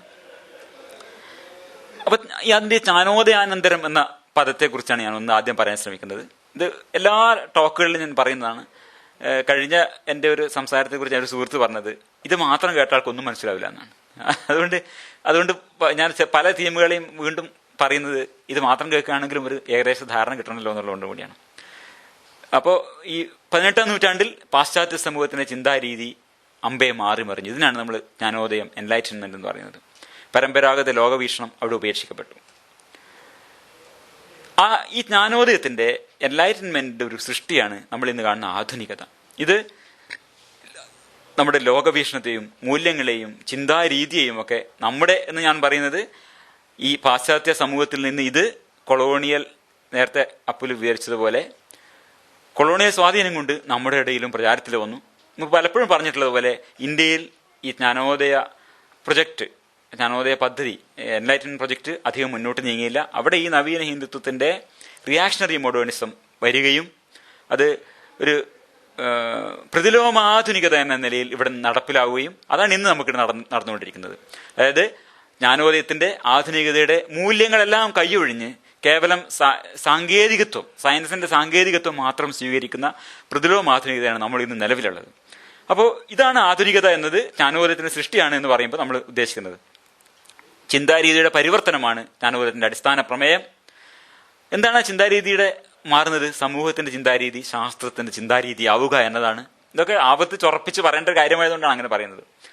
പരമ്പരാഗത സിദ്ധമായ പ്രമാണങ്ങളിൽ നിന്ന് പ്രതിഭാസങ്ങളിലേക്കല്ല, മറിച്ച് പ്രതിഭാസങ്ങളിൽ നിന്ന് തുടങ്ങി താൽക്കാലികവും തെറ്റെങ്കിൽ തെറ്റെന്ന് തെളിയിക്കാവുന്നതുമായ സിദ്ധാന്തങ്ങളിലേക്ക് പോവുക എന്നതാണ് ജ്ഞാനോദയത്തിന്റെ ചിന്താരീതി. ജ്ഞാനോദയം എന്ത് ചെയ്തു? മനുഷ്യരുടെ ചിന്താരീതി മാറി. നമ്മൾ അറിഞ്ഞും അറിയാതെയും ഏറെക്കുറെ ഇന്ന് വലിയൊരളവോളം നമ്മുടെ വിദ്യാഭ്യാസത്തിലൂടെ സമാർജിക്കാൻ ശ്രമിക്കുന്നത് ഈ ജ്ഞാനോദയാനന്തര ചിന്താരീതിയാണ്. അതുകൊണ്ടാണ് നമ്മുടെ ഈ മക്കളെ കൊണ്ടുവന്ന വിദ്യാഭ്യാസത്തിനൊക്കെ ഇത്രയധികം ഈ ഹിന്ദുത്വ ശക്തികൾ വിമർശിക്കുന്നത്. ഇതാണ് ഇതിന്റെ അടിത്തറ തോണ്ടാൻ പ്രാപ്തിയുള്ള സാധനം എന്ന് അവർക്കറിയാം, നമുക്കറിയില്ലെങ്കിലും. അപ്പോൾ അറിവിനുള്ള വഴി സയൻസ് മാത്രം. ഇതും പലപ്പോഴും നമ്മൾ പറഞ്ഞതാണ്, മറ്റെല്ലാം കേവലം അന്ധവിശ്വാസം. Science is the only way of knowing, everything else is just superstition. ഇതൊക്കെ ആവർത്തിച്ച് പറഞ്ഞു. അപ്പൊ ഇത് ശാസ്ത്രമാത്രവാദമാണ് എന്ന് പലപ്പോഴും കേട്ടിട്ടുണ്ട്. അതിനൊരു ചെറിയ മറുപടിയും കൂടി ഞാൻ പറയാം. കാരണം ഇതിലൊരു തെറ്റിദ്ധാരണ നമ്മുടെ സുഹൃത്തുക്കൾക്ക് തന്നെ, ഇടതുപക്ഷത്തുള്ള പല സുഹൃത്തുക്കളുടെ തെറ്റിദ്ധാരണ, ഇത് സയന്റിസമാണ്, ഇത് ശാസ്ത്രമാത്രവാദമാണ്, science is the only way of knowing, അല്ല ഫിലോസഫി ഇല്ലേ, അല്ല മറ്റതില്ലേ എന്നൊക്കെ പറയും ആൾക്കാർ. ഇത് നമ്മൾ അറിയേണ്ട ഒരു കാര്യം, പലപ്പോഴും ഇത് പറയുമ്പോൾ ഇത് സാമൂഹ്യശാസ്ത്രത്തിലും സാധുവായ ജ്ഞാനത്തിനുള്ള വഴി എന്നത് ശാസ്ത്രത്തിന്റെ വഴി മാത്രമാണ്. ഇത് നമ്മൾ തിരിച്ചറിയേണ്ടതുണ്ട്. ഇതിപ്പോ social science research principles, methods and practice എന്ന് പറഞ്ഞിട്ടുള്ള ഒരു പുസ്തകത്തിന്റെ ഞാൻ എടുത്തുള്ള ചിത്രമാണ്. അവിടെ ഈ സാമൂഹ്യ ശാസ്ത്രങ്ങളിൽ എങ്ങനെയാണ് പഠനം നടക്കുന്നത്, ഇതേപോലെ തന്നെയാണ് അവിടെ നടക്കുന്നത്. നിരീക്ഷണം, ഒബ്സർവേഷൻസ്, പിന്നെ സിദ്ധാന്തവും. അപ്പൊ ഈ നിരീക്ഷണവും സിദ്ധാന്തവും തമ്മിലാണ് ഇങ്ങനെ ഇതിന്റെ കറക്കം. അപ്പൊ നിരീക്ഷണത്തിൽ നിന്ന് സിദ്ധാന്തത്തിലേക്ക്, സിദ്ധാന്തത്തിൽ നിരീക്ഷണത്തിലേക്ക് തിരിച്ചും ഇങ്ങനെ പോയിക്കൊണ്ടിരിക്കുന്ന സൈക്കിൾ ഓഫ് റിസർച്ച് എന്നാ പറയാം. ഇത് ശാസ്ത്രത്തിന്റെ വഴി തന്നെയാണ്. ഇതേ വഴി തന്നെയാണ് സാമൂഹ്യ ശാസ്ത്രം നമുക്ക് സാധ്യമാവും. അതുകൊണ്ട് science is the only way of knowing എന്ന് പറയുമ്പോൾ ഇത് സാമൂഹ്യശാസ്ത്രം കൂടി ബാധകമാണ്. നമ്മുടെ സമൂഹത്തിന്റെ സാമൂഹ്യ പ്രശ്നങ്ങളെ കുറിച്ച് അറിയാനും നമുക്കുള്ള വഴി എന്താണ്? നിരീക്ഷണവും യുക്തിയധിഷ്ഠിതമായ ചിന്തനവും മാത്രമാണ്. ഇതാണ് നമ്മുടെ ജ്ഞാനോദയാനന്തര തിരിച്ചറിവ്. അപ്പോൾ ഞാൻ പറഞ്ഞില്ലേ, ഈ പ്രസന്റേഷൻ 3 ഭാഗമാണ്. അതിൽ 1ാം ഭാഗത്തിലേക്കാണ് നമ്മൾ കടക്കുന്നത്. അപ്പോൾ ഇതിൽ എത്ര ഭാഗം നമുക്ക് ഇന്ന് കടന്നു പറ്റുന്നതല്ല, മിനിമം 2 കവർ ചെയ്യാൻ പറ്റുമെന്നാണ് ഞാൻ പ്രതീക്ഷിക്കുന്നത്. 3ാമത്തേത് കുറേ കൂടി ദീർഘമായ ബോധവും വേദാന്തം എന്ന് പറഞ്ഞിട്ടൊരു ഭാഗമാണ്. അത് കുറച്ച് നീണ്ട ഒരു ഭാഗമാണ്. ഒരുപക്ഷെ അതിന് മുമ്പുള്ള 2 സാമാന്യ ചെറിയ ഭാഗങ്ങൾ ഒരുപക്ഷെ നമുക്ക് തീർക്കാൻ പറ്റും എന്ന് ഞാൻ വിചാരിക്കുന്നു. അപ്പോൾ ഇതുവരെ നമ്മൾ ഒരു ഓടിച്ചൊന്ന് പറഞ്ഞു എങ്ങനെയാണ് നമ്മളിവിടെ എത്തിയത്. ആധുനികത എന്നത് ജ്ഞാനോദയത്തിൻ്റെ സൃഷ്ടിയാണ്. അതിൻ്റെ രീതി ചിന്താരീതികളുടെ മാറ്റമാണ്. ആ ചിന്താരീതി എന്താണ്? ശാസ്ത്രത്തിൻ്റെ ചിന്താരീതിയാണ്. നിരീക്ഷണവും അതിനെ അടിസ്ഥാനപ്പെടുത്തിയുള്ള യുക്തിയധിഷ്ഠിതമായ ചിന്തനവും മാത്രമാണ്. അതല്ലാതെ ആരുടെയും പ്രമാണങ്ങളല്ല സാധുവായ അറിവിനുള്ള മാർഗമെന്ന് ഇത് അടിസ്ഥാനപരമായി തിരിച്ചറിയണം. ഇതുകൊണ്ടാണ് പോസ്റ്റ് എൻലൈറ്റൻമെന്റ് നമ്മൾ പറയുന്നത്. പോസ്റ്റ് എൻലൈറ്റൻമെന്റ് പറയേണ്ടത് ആവശ്യകത അതുകൊണ്ടാണ്. ഇത് നമ്മൾ അവിടെ എന്താ പറയുക, നമ്മൾ ഉറപ്പിച്ച് പിടിച്ച ഒരു സംഗതിയാണ്. എന്താണ് നമ്മുടെ ജ്ഞാനത്തിനുള്ള മാർഗം? സാധുവായ അറിവിനുള്ള മാർഗം എന്നത് നിരീക്ഷണവും യുക്തിയധിഷ്ഠിതമായ ചിന്തനവും മാത്രമാണെന്നുള്ളത്. ഇവിടെയാണ് നമ്മൾ ഔപനിഷദികമായ ജ്ഞാനമാർഗം എന്താണ്, ഔപനിഷത്തുകളുടെ വേദാന്തത്തിന്റെ ഉപനിഷത്തിന്റെ ഫിലോസഫിയാണ് നമ്മൾ വേദാന്തം എന്ന് പറയുന്നത്. എന്താണ് ഔപനിഷത്തിന്റെ ജ്ഞാനമാർഗം? ഒന്ന് ആ കോണ്ടെക്സ്റ്റ് നിങ്ങൾ ഒന്നുകൂടി ഓർക്കണം. എന്താണ് ഞാൻ ചെയ്യാൻ ശ്രമിക്കുന്നത്? നമ്മൾ ഒരു enlightenment style critique of Hindu religious reason, അതാണ് നമ്മളിവിടെ അറ്റംപ്റ്റ് ചെയ്യുന്നത്. അതായത് ഈ ഹിന്ദുമത പ്രചാരകർ ഉപനിഷത്തുകളുടെ പേരിലും വേദാന്തത്തിന്റെ പേരിലൊക്കെ പ്രചരിപ്പിക്കുന്ന കാര്യങ്ങളെ ഒരു യുക്തിവാദ നിലപാടിൽ നിന്നുകൊണ്ട് വിമർശിക്കാനുള്ളതാണ്. എന്തിനാണ് ചെയ്യുന്നത്? ഒരു ഡെമോൺസ്ട്രേഷൻ പ്രൊജക്ട് എന്നുള്ള നിലക്കാണ്. ആർക്ക് വേണ്ടി? ഇടതുപക്ഷക്കാർക്ക് വേണ്ടി, മതക്കാർക്ക് വേണ്ടിയല്ല. എനിക്ക് സാധ്യമാകുന്ന രീതിയിൽ എങ്ങനെയാണ് ഇടതുപക്ഷം ഇവർ എൻഗേജ് ചെയ്യേണ്ടത്, എങ്ങനെയാണ് എൻഗേജ് ചെയ്യാൻ ശ്രമിക്കുക. എൻ്റെ വളരെ പരിമിതമായ നിലയിൽ ഇതിന് ഭംഗിയായിട്ട് ചെയ്യാൻ പറ്റുന്ന വളരെ എത്രയോ മികച്ച ആൾക്കാരാണ്. അവരുടെ പ്രസംഗം കേട്ടിട്ട് നമ്മളിങ്ങനെ അന്തം വിട്ടു. ഇത്രയും കഴിവുള്ള ആൾക്കാരാണല്ലോ ഈ കൃഷ്ണനെ എടുത്തിട്ട് ഇത് ചെയ്യാൻ വിചാരിക്കുന്നത്. അല്ലെങ്കിൽ അന്നേരമാണ് വിഷമം തോന്നുന്ന വാസ്തവത്തിൽ. നമുക്കൊന്നും ഒരു കഴിവില്ലാതെ നമ്മളിത് കിടന്ന് കഷ്ടപ്പെടുന്നു. ഇത്രയും കഴിവുള്ള ആൾക്കാർക്ക് അവർ ഈ വഴിതെറ്റി പോകുന്നല്ലോ എന്ന് ആലോചിച്ചിട്ടാണ്. എന്തിനാണ് ഇങ്ങനെ പോകുന്നത്? അവരൊക്കെ ഇടപെടുകയാണെങ്കിൽ വാസ്തവത്തിൽ ഇതിനേക്കാൾ എത്രയോ നമ്മളൊക്കെ ചെയ്യുന്നതിനേക്കാൾ എത്രയോ ഇഫക്റ്റീവായിട്ട് ഇത് നേരിടാൻ പറ്റും. അപ്പോൾ നമ്മൾ ചെയ്യുന്നതാണ്. അത് ഒരു യുക്തിവാദ നിലപാടിൽ നിന്നുകൊണ്ട് ഇതിനെ എങ്ങനെ സമീപിക്കാം, യുക്തി ചിന്തയുടെ നിലപാടിൽ നിന്നുകൊണ്ട്, ഇടതുപക്ഷ നിലപാടിൽ നിന്നുകൊണ്ട്, എൻലൈറ്റ്മെന്റ് റീസന്റെ ഭാഗത്ത് നിന്നുകൊണ്ട്, ആധുനികയുടെ ഭാഗത്ത് നിന്നുകൊണ്ട്. ഇത് സ്വാമി ചിദാനന്ദപുരിയുടെ അങ്ങനെ അബാധിതമായ യഥാർത്ഥമായ ജ്ഞാനം നമുക്ക് ഉണ്ടാവുന്നതിന് എന്താണോ മുഖ്യമായ കാരണം അതാണ് പ്രമാണം. പ്രമാണങ്ങൾ കുറേയുണ്ട്. പക്ഷെ നമുക്ക് പ്രധാനമായിട്ട് 3 പ്രമാണങ്ങളെ സ്വീകരിക്കാം. 3 അന്തർഭവിക്കും മറ്റല്ല. പ്രത്യക്ഷവും അനുമാനവും ആഗമവും. പ്രത്യക്ഷം, നമ്മൾ ഒന്നാമത് ആശ്രയിക്കുന്ന പ്രമാണം പ്രത്യക്ഷമാണ്. നമ്മൾ പരസ്പരം കാണുന്നു, കേൾക്കുന്നു, രുചിക്കുന്നു, വാസനിക്കുന്നു, സ്പർശിക്കുന്നു. ഇങ്ങനെ ജ്ഞാനേന്ദ്രിയങ്ങളിലൂടെ നമ്മൾ നേടുന്ന അറിവാണ്, യഥാർത്ഥ ജ്ഞാനമാണ്. ഈ യഥാർത്ഥ ജ്ഞാനം നമുക്ക് എങ്ങനെ ലഭിച്ചു? പ്രത്യക്ഷമാണ് അവിടെ പ്രമാണം. പ്രത്യക്ഷ പ്രമാണത്തിലൂടെ ലഭിച്ചു. പ്രത്യക്ഷ പ്രമാണം തീർച്ചയായിട്ടും പ്രമാണം തന്നെയാണ്. അതിലൂടെ ലഭിച്ച ജ്ഞാനം ശരിയായ ജ്ഞാനമാണ്. പക്ഷേ അവിടെ ദോഷങ്ങൾ വരാം, അവിടെ പെശകുകൾ വരാം. പ്രത്യക്ഷത്തിലൂടെ മുഴുവനൊന്നും കാണാൻ നമുക്ക് കഴിയില്ല, മുഴുവനൊന്നും കേൾക്കാൻ കഴിയില്ല. അതിന് പരിധിയുണ്ട്, കരണത്തിൻ്റെ പരിമിതികളുണ്ട്, വേറെയും ഒട്ടനവധി ഘടകങ്ങളുണ്ട്. പ്രത്യക്ഷം കൊണ്ട് അറിയാൻ കഴിയാത്തതിനെ യുക്തി കൊണ്ടറിയാം. അതിൽ തന്നെ അനുമാനവും ഉപമാനവും അനുപലബ്ധിയും അർത്ഥാപത്തിയും ഇങ്ങനെ 4 വിഭാഗമുണ്ട്. ഏതെങ്കിലുമൊക്കെ മുൻപ് അറിഞ്ഞു വെച്ചതിൻ്റെ അടിസ്ഥാനത്തിൽ അതിനെ വ്യാപിപ്പിച്ച് പുതുതായിട്ടൊരറിവിനെ ഞാൻ നേടുമ്പോൾ അത് അനുമാനമാണ് അവിടെ പ്രമാണം. അങ്ങ് ദൂരെ വൃക്ഷക്കൊമ്പ് ഇളകുന്നത് കണ്ടപ്പോൾ ഞാനിവിടെ നിന്ന് മനസ്സിലാക്കി അവിടെ കാറ്റുണ്ടെന്ന്. അവിടെ പോയി ഞാൻ കാറ്റുണ്ടെന്ന് അറിഞ്ഞില്ല. ഇവിടെ ഇരുന്ന് ഞാൻ അനുമാനിക്കുകയാണ് അവിടെ കാറ്റുണ്ട്, അവിടെ കാറ്റുണ്ട്. കാരണം കാറ്റുണ്ടായപ്പോൾ വൃക്ഷക്കൊമ്പ് ഇളകിയത് ഞാൻ ഇതിനു മുമ്പ് കണ്ടു മനസ്സിലാക്കിയിട്ടുണ്ട്. അപ്പം അവിടെ വൃക്ഷക്കൊമ്പ് ഇളകുന്നത് ഇപ്പോൾ ഞാൻ കാണുമ്പോൾ അവിടെ കാറ്റുണ്ടായിരിക്കണമെന്ന് ഞാൻ അനുമാനിക്കുന്നു. ചിലപ്പോൾ തെറ്റായിരിക്കാം, അവിടെ കാറ്റുണ്ടാവില്ല. ആ വൃക്ഷക്കൊമ്പിൻ്റെ ഉള്ളിൽ ഒരു കുരങ്ങനോ ഒരു മനുഷ്യനോ ആരോ ഇരുന്ന് കുലുക്കുകയായിരിക്കും. അതിനെ അനുമാനത്തിൽ തെറ്റ് വരാം, ചിലപ്പോൾ ശരിയായിരിക്കാം. പക്ഷെ ഇങ്ങനെ അനുമാനിക്കാറുണ്ട്. ഇവിടെ നമ്മൾ ശ്രദ്ധിക്കൂ, അദ്ദേഹം എന്താണ് പറഞ്ഞത്? നിരീക്ഷണമുണ്ട്, യുക്തിയധിഷ്ഠിതമായ ചിന്തനമുണ്ട്, അല്ലേ? വാസ്തവത്തിൽ അതല്ലേ ചെയ്യുന്നത്?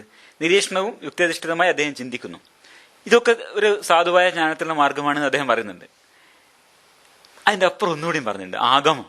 അതായത് പുരാതനമായ നമ്മുടെ പൂർവികരായിട്ടുള്ള ഋഷിമാർ, നമ്മുടെ എന്താ പറയുക, പൂർവികർ പറഞ്ഞു തന്നിട്ടുള്ള, പൂർവികർ പറഞ്ഞ വേദങ്ങളിൽ, അവരുടെ ശാസ്ത്രങ്ങൾ, അവർ പറഞ്ഞു തന്നിട്ടുള്ള പൂർവിക വചനങ്ങൾ, ഇതിന് വലിയ അതോറിറ്റി കൊടുക്കുന്നുണ്ട്, അതിലേക്ക് വരുന്നുണ്ട് ഇനി. അപ്പോൾ ഇത്രയും കേൾക്കുമ്പോൾ നമ്മൾ എന്താ വിചാരിക്കുന്നത്? ഒക്കെ വളരെ ശരിയാണല്ലോ അദ്ദേഹം പറയുന്നത്, ഇങ്ങനെയൊക്കെ തന്നെയാണല്ലോ നമ്മൾ പറയുന്നത്, ഇതൊക്കെ സാധുവാണ് തന്നെയാണല്ലോ പറയുന്നത്, എന്താ നമ്മുടെ ഇതിനൊരു കുഴപ്പം?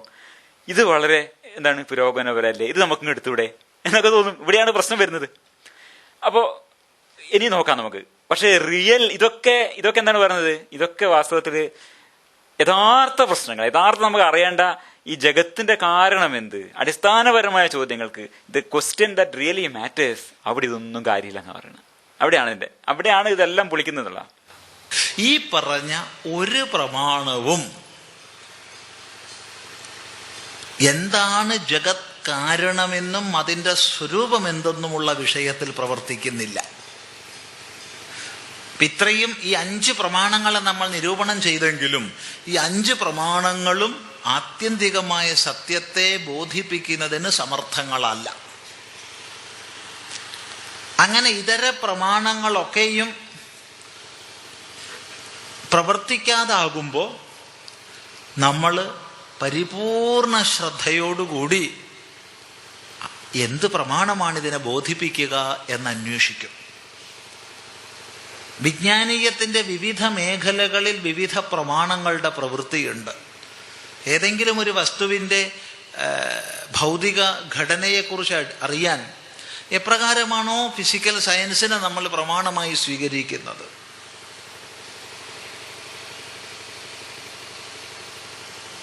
മറ്റേതെങ്കിലും ഒരു ഘടനയെ അറിയാൻ അതിനനുസൃതമായ ശാസ്ത്രത്തെ സ്വീകരിക്കുന്നത്, അതേപോലെ ഇവിടെ പ്രമാണം വേദാന്തമാണ്.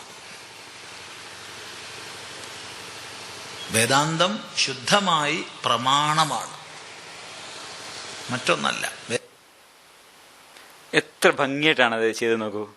അതായത് അദ്ദേഹം അവിടെ പുതിയൊരു, എങ്ങനെയാണ് ഒരു ഭൗതിക വസ്തുവിൻ്റെ സ്വഭാവത്തെ അറിയാൻ ഫിസിക്കൽ സയൻസിനെ നമ്മൾ ആശ്രയിക്കുന്നത്, അതുപോലെ ഈ ജഗത്തിൻ്റെ സ്വഭാവം മൊത്തത്തിൽ അറിയാൻ, ജഗത്തിൻ്റെ കാരണം അറിയാൻ വിശ്വസിക്കാവുന്ന സാധനമാണ് വേദാന്തം എന്നാണ് പറയുന്നത്. അതിനെന്താ തെളിവ്? ഒന്നുമില്ല. അത് അദ്ദേഹം അങ്ങോട്ട് പ്രസ്താവിച്ചു. അപ്പോൾ ഇനി നമ്മൾ എന്താ ചെയ്യേണ്ടത്? അപ്പോൾ ശാസ്ത്രത്തിന്, വേദാന്തത്തിനും ശാസ്ത്രത്തിനും ഒരേ എന്താ പറയുക, ഒരേ ആധികാരികത കൊടുക്കുന്നു. അവിടെ ഒരു ചെറിയ ടെക്നിക്ക്, ഹിന്ദുത്വം പൊതുവേ ചെയ്യുന്നൊരു സംഭവം ഇതാണ്. ഈ ആലിംഗനത്തിൻ്റെ കഥ ഇവിടെയാണ് പറയുന്നത്. ഇപ്പോൾ സയൻസിനെ അങ്ങ് അംഗീകരിച്ചല്ലോ, സയൻസിന് അംഗീകരിച്ചു, എന്നിട്ട് എവിടെ കൊടുത്തു? അതിനൊരു ഡൊമൈൻ കൊടുത്തു. ആ ഡൊമൈൻ എവിടെയാണ്? മെയിൻ ഡൊമൈൻ്റെ കുറച്ച് താഴെയാണ്. അതായത് ഈ വേദാന്തത്തിൻ്റെ ഒരു അധികാരം, അതിൻ്റെ അതോറിറ്റി, അത് ആത്യന്തികമായ സത്യങ്ങളെക്കുറിച്ചും ഈ എല്ലാത്തിനെ കുറിച്ചും അൾട്ടിമേറ്റ് ആയിട്ട് പറയാൻ, ജഗത്തിൻ്റെ കാരണവും ജഗത്തിൻ്റെ സ്വഭാവവും അതൊക്കെ പറയാനുള്ള റൈറ്റ് എവിടെയുണ്ട്? അത് ഇവിടെ വേദാന്തത്തിനാണ്, ഉപനിഷത്തുകൾക്കാണ്. അതിൻ്റെ താഴെ ഇവിടെ ചെറിയ കോഴി വളർത്തലിൻ്റെ കാര്യമോ അതല്ലെങ്കിൽ കാർബണിൻ്റെ കാര്യമോ സീഷ്യത്തിൻ്റെ കാര്യമൊക്കെ പറയാൻ അതിന് ഫിസിക്കൽ സയൻസ് അതവിടെ നിർത്തി. എത്ര ഭംഗിയായിട്ട് ചെയ്ത് നോക്കും. അപ്പോൾ ഇത് രണ്ടും 2 ചിന്താരീതികളാണ്. ഇത് ലോകത്തിനെ കാണാനുള്ള 2 രീതികളാണ് എന്നുള്ളതാണ് അദ്ദേഹം പ്രസന്റ് ചെയ്യുന്നത്. ഇതുപോലെ തന്നെ വാലിഡായ സംഗതിയാണെന്നാണ്. അത് നമ്മുടെ പോസ്റ്റ് മോഡേണിസ്റ്റുകൾ ചെയ്യുന്നൊരു കാര്യമാണ്. ഇത് വേറൊരു വേ ഓഫ് തിങ്കിങ് എന്നാണല്ലോ, സത്യത്തിലേക്കുള്ള മറ്റൊരു വഴി എന്നാണ് പറയുന്നത്. അപ്പം വിവിധ സത്യങ്ങൾ സാധ്യമാണ്. ഇത് വളരെ എന്താ പറയുക, വളരെ തന്ത്രപൂർവവും വളരെ ബുദ്ധിപൂർവമായിട്ടുള്ളൊരു ഇടപാടാണ്. അവിടെ നമ്മൾ ശാസ്ത്രത്തെ സമാശ്രയിക്കുന്നു. ശാസ്ത്രത്തെ സമാശ്രയിക്കുക അല്ലാതെ അവിടെ വേറെ വഴിയില്ല.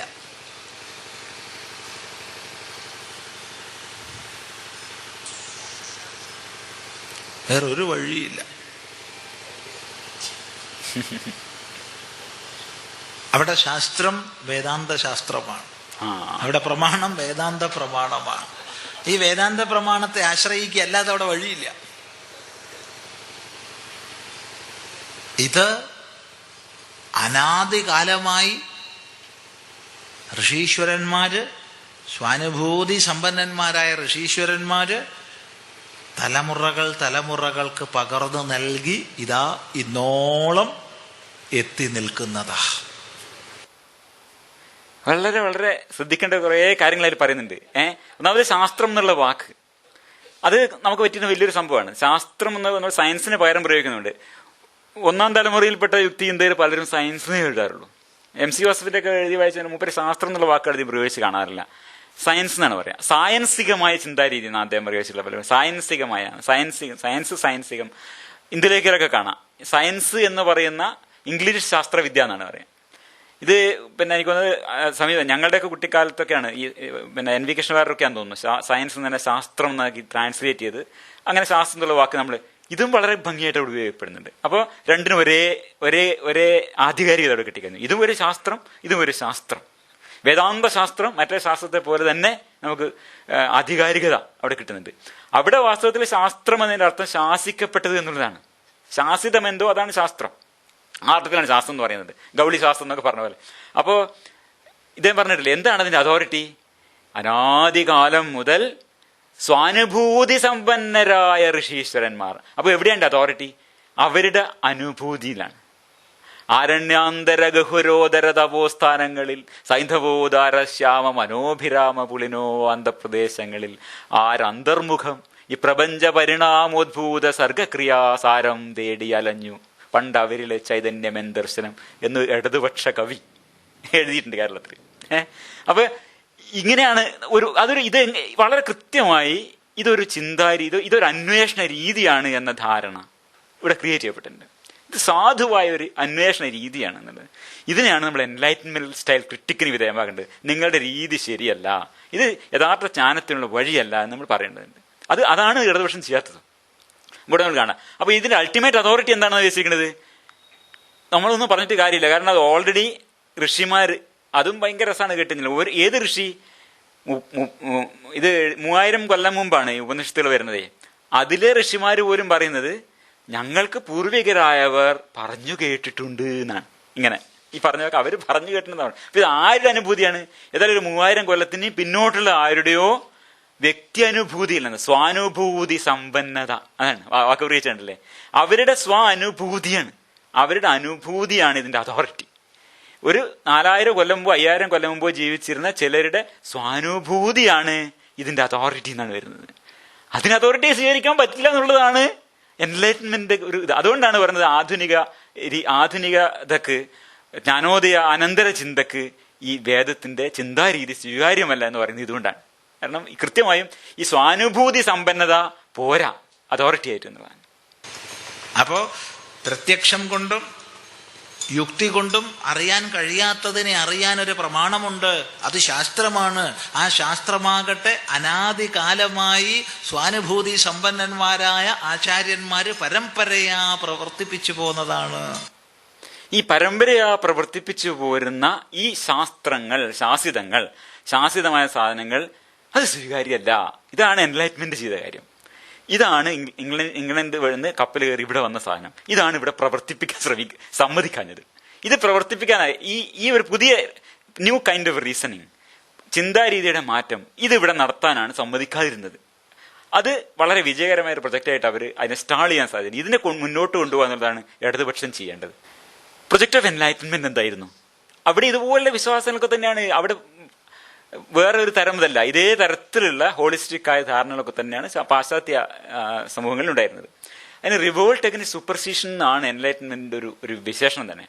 മതേതരമായ, അത് സായൻസികം തന്നെ ഞാനവിടെ പറഞ്ഞത്, ശാസ്ത്രീയം എന്നല്ല, സായൻസിക വിജ്ഞാനത്തിന്റെ വിശ്വാസ്യത, ഇതാണ് വിശ്വാസ്യമായത്. സ്വാനുഭൂതി സമ്പന്നരായ പൂർവിക ഋഷീശ്വരന്മാർ പരമ്പരയായി പ്രവർത്തിപ്പിച്ചു പോരുന്ന ഒരു പ്രമാണത്തിലല്ല വിശ്വസിക്കേണ്ടത്.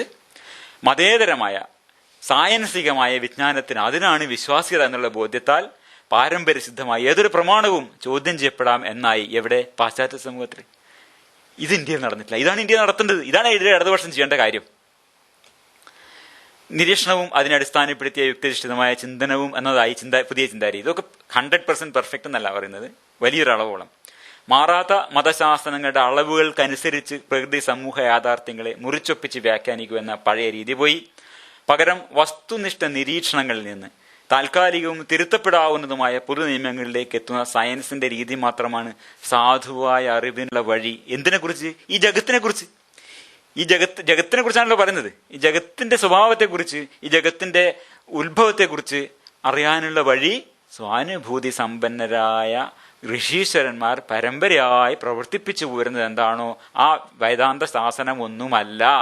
ഇന്നത്തെ ആധുനിക സയൻസിന്റെ വസ്തുനിഷ്ഠമായ നിരീക്ഷണങ്ങളിൽ നിന്ന്, യുക്തിയധിഷ്ഠിതമായ ചിന്തയിൽ നിന്ന് നമുക്കെത്താൻ പറ്റുന്ന നിഗമനങ്ങൾ മാത്രമാണ് സാധുവായത് എന്ന് ഈ സമൂഹത്തിന് ബോധ്യമാവേണ്ടതുണ്ട്. അതിന് എന്ത് ചെയ്യേണ്ടതുണ്ട്? ഇതിനെ കെട്ടിച്ചേണ്ടതുണ്ട്. ഇവിടെയാണ് യുക്തി ഈ നാടിനി വാഴും കാലം. ഇതാണ് ഒരു ധാര, ഇന്ത്യയിലെ ജ്ഞാനോദയ ധാര, ഇന്ത്യയിലെ ആധുനികതയുടെ ധാരയുടെ സ്വപ്നമാണിത്.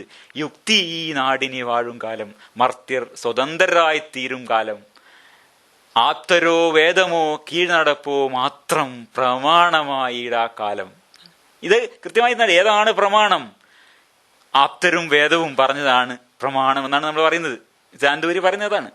അതല്ല, ഒന്നുമാരും സ്വയം ശോധിക്കാതെ കണ്ണുമടച്ചു ഗ്രഹിയാ കാലം എന്നാണ് അയ്യപ്പൻ പറയുന്നതാണ്. ഇങ്ങനത്തെ ഒരു കാലത്തെക്കുറിച്ചാണ് ഒരു സ്വപ്നം കണ്ടെന്നുള്ള. ഇങ്ങനെ കാലത്ത് സ്വപ്നം കാണാൻ ഒരു പൂച്ചയൊന്നുമില്ല അവിടെ. അത് ആർക്കും ആവശ്യം. ഇങ്ങനെ ഒരു കാലത്തെക്കുറിച്ച് സ്വപ്നം കണ്ട ആവശ്യമില്ല. അവിടെ അധികാരം കൊയ്യണം ആദ്യം നാം, അതിനു മേലാവട്ടെ പൊന്നായിരുന്നാണ്. പിന്നെയും പൊന്നാരിന് ഉണ്ടാവേണ്ട കാര്യമുള്ളൂ. പിന്നെ പ്രൊഡക്ഷനെ കുറിച്ച് ആരും ആലോചിക്കുന്നത്. അത് കഴിഞ്ഞിട്ട് ഒന്ന് മാറ്റേണ്ട കാര്യമൊന്നും ആലോചിക്കുന്നില്ല. അപ്പോ ഒന്നുമാരും സ്വയം ശോധിക്കാതെ സ്വാനുഭൂതി സമ്പന്നരായ ഋഷീശ്വരന്മാർ പകർന്നു തന്നതാണ് എന്നുള്ളത് കൊണ്ട് നമ്മൾ കണ്ണുമടച്ച് ഗ്രഹിക്കാൻ പാടില്ല. സ്വയം ശോധിക്കണം, സ്വയം അത് പരിശോധിക്കേണ്ടതുണ്ട്. അതാണ് നമ്മൾ സാപ്പരെ ഓടെ സ്വന്തമായി ചിന്തിക്കാൻ ധൈര്യപ്പെടുക. ഈ മുദ്രാവാക്യങ്ങൾ ഇങ്ങനെ ആവർത്തിക്കുന്നത് കൊണ്ടാണ്. ബുദ്ധിയാൽ ഇന്ദ്രിയ വസ്തുത, അയ്യപ്പന്റെ വാക്കുകൾ ആവർത്തിക്കപ്പെടുന്നത് എത്ര പരിഹസിക്കപ്പെട്ടാലും. അത് ചിദാനന്ദപുരിയുടെ ഒരു തന്നെ മന്ത്രത്തിന് ലജ്ജയില്ലാന്ന് അതേ ഒരിക്കലും പറയുന്നുണ്ട്. അതേപോലെ തന്നെയാണ് യുക്തിവാദത്തിന് അങ്ങനെ ലജ്ജയില്ല, പറഞ്ഞാൽ ചിലപ്പോൾ പറയേണ്ടി വരും. ബുദ്ധിയാൽ ഇന്ദ്രിയ വസ്തുതകൾ വെച്ച് നോക്കിയിടിൽ താൻ ദർശനങ്ങൾ സിദ്ധമായിടുന്നതെന്ന സത്യം മർത്യരെല്ലാവരും ഓരും കാലം എന്നാണ്. ഇത് അടിസ്ഥാനപരമായിട്ട് ഇങ്ങനെ ഒരു കാലം, ലോകവീക്ഷണം മാറുന്ന കാലം, ഇതാണ് യുക്തികാലം. ഇതിനുവേണ്ടിയാണ് അയ്യപ്പൻ ശ്രമിച്ചിട്ടുള്ളത്, ആ ഒരു തലമുറ ശ്രമിച്ചുകൊണ്ടിരുന്നത്. ഈ എല്ലാ സ്ഥാപനങ്ങളും ആശയങ്ങളും മതേതരമാക്കപ്പെട്ടു എന്ന് പറയുമ്പോൾ ഞാൻ ഉദാഹരണമായിട്ട് എങ്ങനെയാണ് പാശ്ചാത്യ സമൂഹം മാറിയത്. നമ്മൾ മുഴുവനും പടിഞ്ഞാറ് നോക്കികളാണ്, അമേരിക്കൻ ആൾക്കാരാണ്, ശാസ്ത്രമാത്രവാദികളാണ്, ആംഗ്ലോഫൈലുകളാണ്. ഇതൊക്കെ പോസ്റ്റ് കൊളോണിയൽ, അതാണ് പോസ്റ്റ് കൊളോണിയൽ രീതിയാണ് ഇന്ന് ഇടതുപക്ഷത്തിൻ്റെത്. അപ്പോൾ അവരിങ്ങനെ വിമർശിക്കും. അതൊക്കെ അവിടെ ഞാൻ മൈൻഡ് ചെയ്യുന്നില്ല, അവിടെ ഇരിക്കട്ടെ. അപ്പോൾ ഈ എല്ലാ എങ്ങനെയാണ് ഒരു ജ്ഞാനോദയ കാലത്തും ജ്ഞാനോദയ അനന്തരകാലത്തും ജ്ഞാനോദയ പൂർവ്വകാലം തൊട്ടും കൊണ്ട്, അതായത് നമ്മൾ 18ാം നൂറ്റാണ്ടാണ് പറയാം, അതിന് തൊട്ട് മുമ്പ് തൊട്ട് 18ാം നൂറ്റാണ്ട് വയത് തൊട്ട് തന്നെ മാറ്റങ്ങൾ വന്നുകൊണ്ടേയിരിക്കുന്നുണ്ട്. 18ാം നൂറ്റാണ്ടിന് ശേഷവും അത് കുറെ വലിയ അളവോളം തുടരുന്നുണ്ട്. അപ്പോൾ ആ കാലത്ത് എങ്ങനെയാണ് ഈ സ്ഥാപനങ്ങളും ആശയങ്ങളും മതേതരമാക്കപ്പെട്ടു? ഒന്ന് നിങ്ങൾ ആ ഒരു സ്ലൈഡ് ആലോചിച്ച് നോക്കൂ. ആ നമ്മുടെ ഈ ഉത്തർപ്രദേശ് ചീഫ് മിനിസ്റ്റർ ഇങ്ങനെ നിൽക്കുന്ന ഒരു ചിത്രം ആലോചിച്ച് നോക്കൂ. എങ്ങനെയാണ്, എത്രമാത്രം മതബദ്ധമാണ് നമ്മുടെ സ്ഥാപനങ്ങൾ എന്ന് ആലോചിച്ച് നോക്കൂ. നമ്മുടെ സ്ഥാപനങ്ങൾ അങ്ങനെ ആയിരിക്കണം. ഈ സ്ഥാപനങ്ങളും ആശയങ്ങളും ഒക്കെ മതേതരമാക്കപ്പെട്ട സമൂഹങ്ങളിൽ അതെങ്ങനെ നടന്നു എന്നുള്ളത് നമ്മൾ കാണുന്നത്. ഇപ്പം നള്ളിയസ് ഇൻ വെർബ, ഇത് റോയൽ സൊസൈറ്റിയുടെ, ഈ ശാസ്ത്രത്തിന്റെ റോയൽ സൊസൈറ്റി, ഐസക് ന്യൂട്ടനൊക്കെ അധ്യക്ഷനായിരുന്ന റോയൽ സൊസൈറ്റി, ശാസ്ത്രത്തിന്റെ സയൻസിന്റെ റോയൽ സൊസൈറ്റിയുടെ അവരുടെ മോട്ടോ ഇതാണ്, നള്ളിയസ് ഇൻ വെർബ. ഞാൻ അർത്ഥം എന്താണ്? Take nobody's word for it. ഇത് 1660 ഉണ്ടായ സാധനമാണ്. ഇത് സ്ഥാപിക്കപ്പെടുന്നത് അവരുടെ തന്നെ മുദ്രാവാക്യമാണ്, ആരുടെയും വാക്ക് സ്വീകരിക്കുന്നത്. വാക്ക് സ്വാനുഭൂതി സമ്പന്നരായ ഋഷീശ്വരന്മാരുടെ വാക്കുകൾ, അതാണ് അതിന് ആധികാരികത കൊടുക്കാതിരിക്കുക എന്നുള്ളതാണ് ഈ ആധുനികതയുടെ തുടക്കം. അവിടെയാണ്, അങ്ങനെയാണ് ഈ സ്ഥാപനങ്ങൾ ഉണ്ടാവുന്നത്. ഇതൊരു ശാസ്ത്ര സ്ഥാപനമാണ്. അതിന്റെ nullius in verba, take nobody's word for it, ഇങ്ങനെയാണ് ശാസ്ത്രം ഉണ്ടായിട്ടുള്ളത്. ഈ ചിന്താരീതിയാണ് നമ്മൾ കൊണ്ടുവരാൻ ശ്രമിക്കുന്നത്. അപ്പോൾ ഇത് റോയൽ സൊസൈറ്റിന്റെ വെബ്സൈറ്റിൽ പറയുന്നതാണ്, it is an expression of the determination of fellows to withstand the domination of authority and to verify all statements by an appeal to facts. മറ്റേ എന്താണ്? അപ്പീൽ ടു അതോറിറ്റിയാണ്. ഈ വേദാന്തത്തിനോട് അപ്പീൽ ചെയ്യുന്നത്, അതായത് ഉപനിഷത്ത് വാക്യങ്ങളോടാണ് അപ്പീൽ ചെയ്യുന്നത്. അതിൽ പറഞ്ഞിട്ട് പിന്നെ അതിന് അപ്പീലില്ല. അത് ശങ്കരനോ തന്നെയാണ് ചെയ്യുന്നത്. ശങ്കരൻ ഇന്ന് രാവിലെ പറഞ്ഞല്ലോ, അദ്ദേഹത്തിൻ്റെ ഒക്കെ അൾട്ടിമേറ്റ് അതോറിറ്റി ആഗമമാണ്. ഈ വേദത്തെ പറഞ്ഞിട്ട് പിന്നെ അത് വേറെ ഒരു അതോറിറ്റി അതിന് വേണ്ട, അത് പ്രമാണമാണ്. Appeal to facts determine by experiment, ഇതാണ് ശാസ്ത്രത്തിന്റെ ഒരു തുടക്കം. ആധുനിക ശാസ്ത്രം തുടങ്ങുന്നതോട് ഇത് വെച്ചാണ്. ആധുനിക ശാസ്ത്രത്തിന്റെ അടിസ്ഥാനം തന്നെ ഇതാണ്, take nobody's word for it എന്നാണ്. ഇത് ഐസക് ന്യൂട്ടൺ 1703 മുതൽ 1727 വരെ അധ്യക്ഷനായിരുന്ന ഈ റോയൽ സൊസൈറ്റിയുടെ ഇന്നത്തെ കറണ്ട് പ്രസിഡന്റ് വെങ്കട്ടരാമൻ രാമകൃഷ്ണൻ ഉള്ള ഒരു ഇന്ത്യക്കാരനാണ്. ഇന്ത്യയിൽ ജനിച്ചു വളർന്ന സായിറാവു യൂണിവേഴ്സിറ്റി വഡോദര, ഗുജറാത്തിലെ വിദ്യാഭ്യാസം നേടിയ പിന്നെ വെങ്കട്ടരാമൻ രാമകൃഷ്ണൻ ഇന്നതിൻ്റെ പ്രസിഡന്റ്. അദ്ദേഹത്തിന്റെ ഒരു വാചകം ഞാൻ ഇവിടെ നിന്ന് ഓർമ്മിപ്പിക്കാം. ഒരു ഐക്കൺ പോലെ ആയിട്ട് എടുക്കുകയാണ് അദ്ദേഹത്തിന്. A culture based on superstitions will do verse than one based on scientific knowledge and rational thoughts. വളരെ സിമ്പിൾ ആയിട്ടുള്ളൊരു വാചകമാണ്. ഇത് ഈ ഒരു ഇന്ത്യൻ നോബൽ സമ്മാന ജേതാക്കളെ കുറിച്ചിട്ട് പലരും പറയുമെങ്കിലും ഇദ്ദേഹത്തിനെ കുറിച്ച് നമ്മളെ കട്ടർ രാജ്യസ്നേഹികൾ പറയില്ല. അവർക്ക് കണ്ണുപിടിക്കാത്ത ഒരാളാണ് ഈ രാമകൃഷ്ണൻ. എന്താ വെച്ചാൽ അദ്ദേഹം ഈ ഗുജറാത്തിലുള്ള ഈ വഡോദരയിലെ മഹാരാജ സായജ് റാവോ യൂണിവേഴ്സിറ്റി പല നിലപാടുകൾ കൊണ്ടും നമ്മുടെ ഹിന്ദുത്വവാദികൾ ഇഷ്ടമല്ല ഇദ്ദേഹത്തിന്. ഇവരെന്ത് ചെയ്യുമെന്ന് പറഞ്ഞാൽ ഒരു ഡയറി ഉണ്ടാക്കി. അതിലെന്താ വെച്ചിട്ടുണ്ടെങ്കിൽ കപില മുനിയാണ് father of cosmology, Acharya Kanadan develop nuclear technology, ശുശ്രുതനാണ് father of cosmetic surgery, Maharshi Bharadwaj ആണ് rockets and aeroplanes, discovered rockets and airplanes, ചരകമുനിയാണ് ഫാദർ ഓഫ് മെഡിസിൻ, ഗർഗമുനി സയന്റിസ്റ്റ് ഓഫ് സ്റ്റാർസ് എന്നൊക്കെ പറഞ്ഞിട്ടുള്ള ഒരു ഡയറി ഈ യൂണിവേഴ്സിറ്റി ഇറക്കി. ഇദ്ദേഹം പഠിച്ച യൂണിവേഴ്സിറ്റിയാണ്. ഇന്ന് റോയൽ സൊസൈറ്റിയുടെ പ്രസിഡന്റായ വെങ്കട്ടരാമൻ രാമകൃഷ്ണൻ പഠിച്ച യൂണിവേഴ്സിറ്റിയിൽ, ഫിസിക്സ് പഠിച്ച യൂണിവേഴ്സിറ്റിയിൽ ഇന്ന് ഇറങ്ങുന്ന സാധനം ഇങ്ങനത്തൊക്കെ. അപ്പൊ ഇതിനെതിരെ ഒരു പ്രതിഷേധം, ഇത് ശരിയല്ല. Disappointing that university chose to print an official diary that ascribes to figures from religious scriptures discoveries that belong to modern science. ആധുനിക ശാസ്ത്രത്തിന്റെ കണ്ടുപിടുത്തങ്ങളെ ഈ പുരാതന മുനിമാരെ തലയിൽ അടിച്ചേൽപ്പിക്കുന്നത് ശരിയല്ല. ഈ ചെയ്ത ആൾക്കാർ വിചാരിക്കുന്നുണ്ടാവും ഇത് വലിയ ദേശാഭിമാനാണ്. The people who did this may think they are being patriotic, but in fact they are bringing disrepute to university and India generally എന്ന് അദ്ദേഹം പറയും. ഇതൊക്കെ വലിയ പ്രശ്നമായി. ഇദ്ദേഹത്തിന് തീരെ ഇഷ്ടം. ഇന്ന് ഒരുപാട് ഘട്ടങ്ങൾ ഇദ്ദേഹം ഈ ശാസ്ത്രത്തിന് വേണ്ടി നിലകൊള്ളുകയും കപടശാസ്ത്രത്തിനെ തള്ളിപ്പറയുകയും ചെയ്തിട്ടുണ്ട്. ഇദ്ദേഹത്തിന് എടുത്തു പറയുന്നതിന്റെ ഒരു ചില കാരണങ്ങൾ വെച്ചാൽ എന്താണ് ശാസ്ത്രത്തിന്റെ സ്വഭാവം എന്നും കൂടെ വ്യക്തമാക്കാൻ വേണ്ടിയാണ് ഇദ്ദേഹത്തിന് ഞാൻ എടുക്കുന്നത്. ഇദ്ദേഹത്തിന്റെ ചെയ്തതെന്ന് വെച്ചാൽ ഇദ്ദേഹത്തിന് നോബൽ സമ്മാനം കിട്ടിയത് എക്സ്റേ ക്രിസ്റ്റലോഗ്രഫി ഉപയോഗിച്ചുകൊണ്ട് റൈബോസോം എന്നുള്ള ഒരു പിന്നെ കോശാന്തര ഘടകത്തിന്റെ, റൈബോസോം എന്ന് വെച്ചാൽ ഒരു ഇൻട്രാസെല്ലുലാർ ബോഡിയാണ്, അതിന്റെ റൈബോസോം എന്ന് പറഞ്ഞാൽ ഈ ഒരു ഘടകത്തിന്റെ രാസഘടന കണ്ടെത്തിയതാണ് ഇദ്ദേഹത്തിന്റെ നോബൽ പ്രൈസ് കിട്ടാനുള്ള കാരണം. ഇതിന്റെ ഒരു സ്വഭാവം നോക്കൂ. ആ പേപ്പറാണിത്, സ്ട്രക്ചർ ഓഫ് 30 റൈബോസോം ഇൻ നേച്ചറിൽ വന്ന പേപ്പർ. 3 രാജ്യങ്ങളിൽ 4 ലാബറട്ടറികൾ എന്ന ഗവേഷണം. എന്താ ഇതിന്റെ സ്വഭാവം നോക്കൂ. ഒരു അന്താരാഷ്ട്ര സ്വഭാവമാണ്. ഈ പഴയ രീതിയിലുള്ളൊരു ലോകവീക്ഷണമേ അല്ല എന്നർത്ഥം. 3 രാജ്യങ്ങളിലെ 4 ലാബറട്ടറികൾ നടന്ന ഗവേഷണം. എത്രയോ പേര് അതിലുണ്ട്. ഇദ്ദേഹം അതിന്റെ കറസ്പോണ്ടൻസ് ടു വി രാമകൃഷ്ണൻ കാണാം. ബാക്കി ഇത്രയും ഓതേഴ്സിനെ വെച്ചുകൊണ്ടുള്ള സാധനമാണ്. ഇതാണ് ജഗത്തിന്റെ സ്വരൂപം അറിയാനുള്ള വഴി. ഇന്ന് യൂസ് എക്രോക്സിലോഗ്രഫി ഇങ്ങനെയാണ് കണ്ടെത്താൻ ശ്രമിക്കുന്നത്. ഇതാണ് ജഗത്തിന്റെ. ഇതല്ലാണ്ട് സ്വാനുഭൂതി സമ്പന്നരായ ഋഷീശ്വരന്മാരുടെ പഴയ ഇത് ഉപയോഗിച്ചുകൊണ്ട്. അപ്പൊ ഇത് രണ്ടും തുല്യമല്ല, ഇത് കളയുന്ന വേണമെന്നുള്ളതാണ്. അപ്പൊ ഈ ഒരു വസ്തുവിന്റെ സ്വഭാവം അറിയാൻ നമ്മൾ എങ്ങനെയാണോ ഫിസിക്കൽ സയൻസിനെ ആശ്രയിക്കുന്നത്, അതുപോലെ ഈ ജഗത്തിന്റെ മൊത്തം സ്വഭാവം അറിയാൻ നമുക്ക് സ്വാനുഭൂതി സമ്പന്നരായ ഋഷീശ്വരന്മാരെ വാക്കുകൾ വിശ്വസിക്കാമെന്ന് പറയുന്നത് അസംബന്ധമാണെന്നാണ് പറയുന്നത്. കാരണം ഇത് തന്നെയാണ് ജഗത്തിന്റെ സ്വഭാവം അറിയാനുള്ള വഴി. ഇതന്നെയാണ് ജഗത്തിന്റെ ഉത്ഭവം അറിയാനുള്ള വഴി. സയൻസ് മാത്രമാണ്. Science is the only way of knowing. ഇതാണ് ഇടതുപക്ഷം പറയേണ്ടത്. അദ്ദേഹം ഫിസിക്സിൽ PhD ചെയ്തു.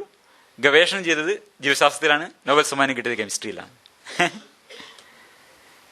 ഇദ്ദേഹത്തിന് ഇക്കഴിഞ്ഞ ആഴ്ചത്തെ മാതൃഭൂമി ആഴ്ചപ്പതിപ്പിൽ പറഞ്ഞിരിക്കുകയാണ്, അമേരിക്കൻ ജൂത സ്ത്രീയെ വിവാഹം കഴിച്ച ശേഷം വെങ്കട്ടരാമൻ രാമകൃഷ്ണൻ 2009 രസതന്ത്രത്തിന് നോബൽ നേടിയതിൽ എനിക്ക് ഒട്ടും അത്ഭുതമില്ല. ഷിബിൽ കൃഷ്ണനും KP പ്രഭാകരനും കൂടി മാതൃഭൂമിയിൽ പറഞ്ഞത്. ശാസ്ത്രജ്ഞന്മാരാണ് പറയുന്നത്. എങ്ങനെ എങ്ങനെ കാണാൻ പറ്റുന്നില്ല, അതൊന്നും അറിയുന്നില്ല. ഇദ്ദേഹം എന്ത് ചെയ്തു, എന്താണ് ഇതിന്റെ സ്വഭാവം, ഇത് ലോകവീക്ഷണത്തിൽ എന്ത് മാറ്റം വരുത്തുന്നു, ഒന്നും അറിയില്ല.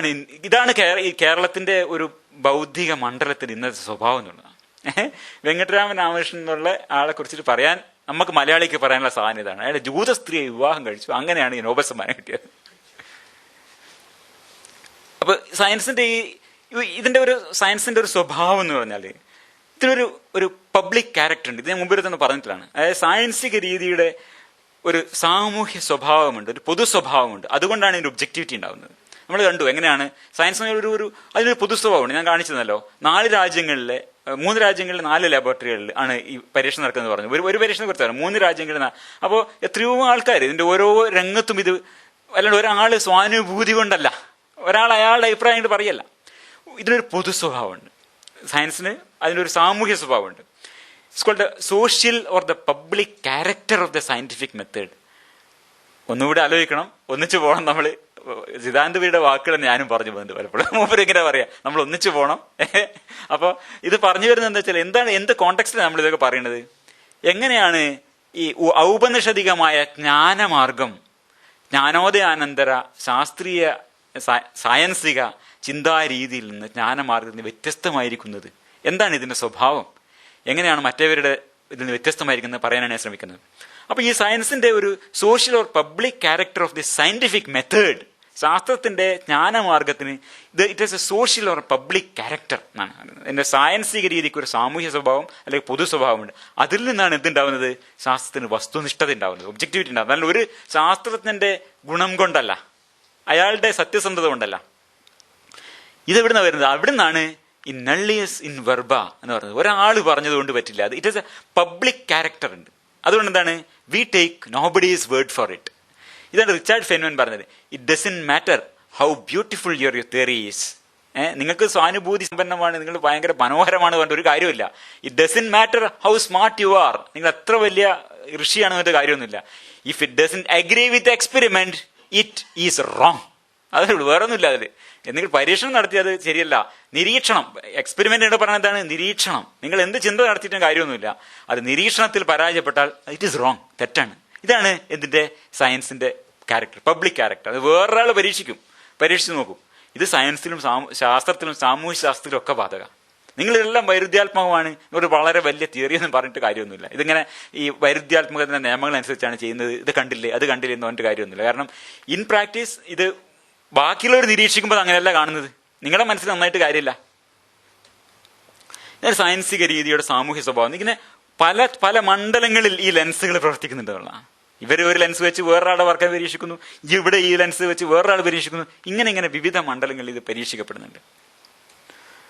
സയന്റിഫിക് മെത്തേഡ് ഇതാണ്. ഈ ടെസ്റ്റ് ചെയ്യുന്നു, പബ്ലിഷ് ചെയ്യുന്നു, മറ്റുള്ളവർ റീപ്രൊഡ്യൂസ് ചെയ്യുന്നു, വീണ്ടും ടെസ്റ്റ് ചെയ്യപ്പെടുന്നു. ഇങ്ങനെയാണ് സയന്റിഫിക് മെത്തേഡ് എന്നുള്ളത്.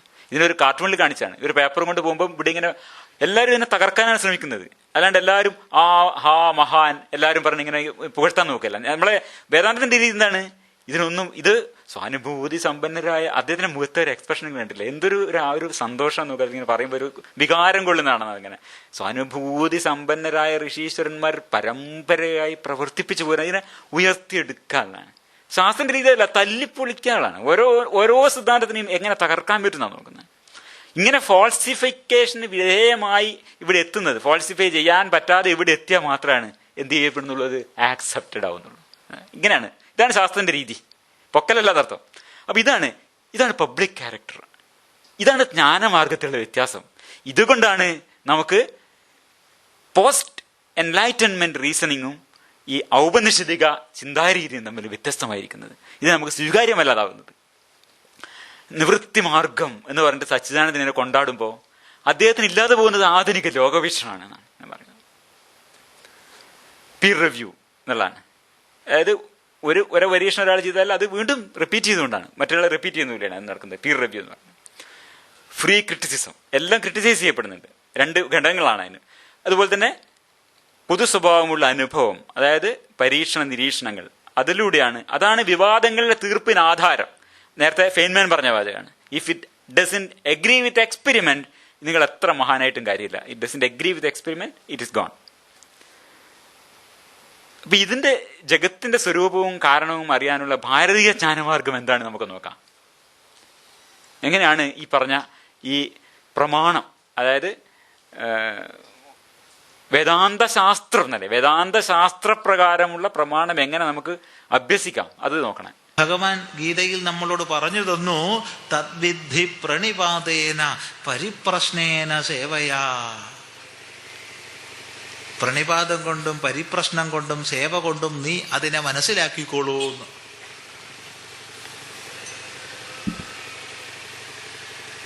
എന്താ അതിനെ മനസ്സിലാക്കാനുള്ള മാർഗം പറഞ്ഞു തന്നത്? ഗുരുനാഥനെ പ്രാപിക്കുക, നമസ്കരിക്കുക, സേവ ചെയ്യുക, സംശയങ്ങളെ ചോദിക്കുക. അതേ ഉള്ളൂ. സംഗതി വളരെ എളുപ്പമായില്ലേ? വളരെ എളുപ്പമാണ് ഈ പറഞ്ഞു ചെയ്യാൻ. നമസ്കരിക്കാൻ വല്ല പണിയുണ്ടോ? ചോദിക്കാൻ വല്ല പണിയുണ്ടോ? സേവ ചെയ്യാൻ എന്താ ഇപ്പം പ്രശ്നമുള്ളൂ?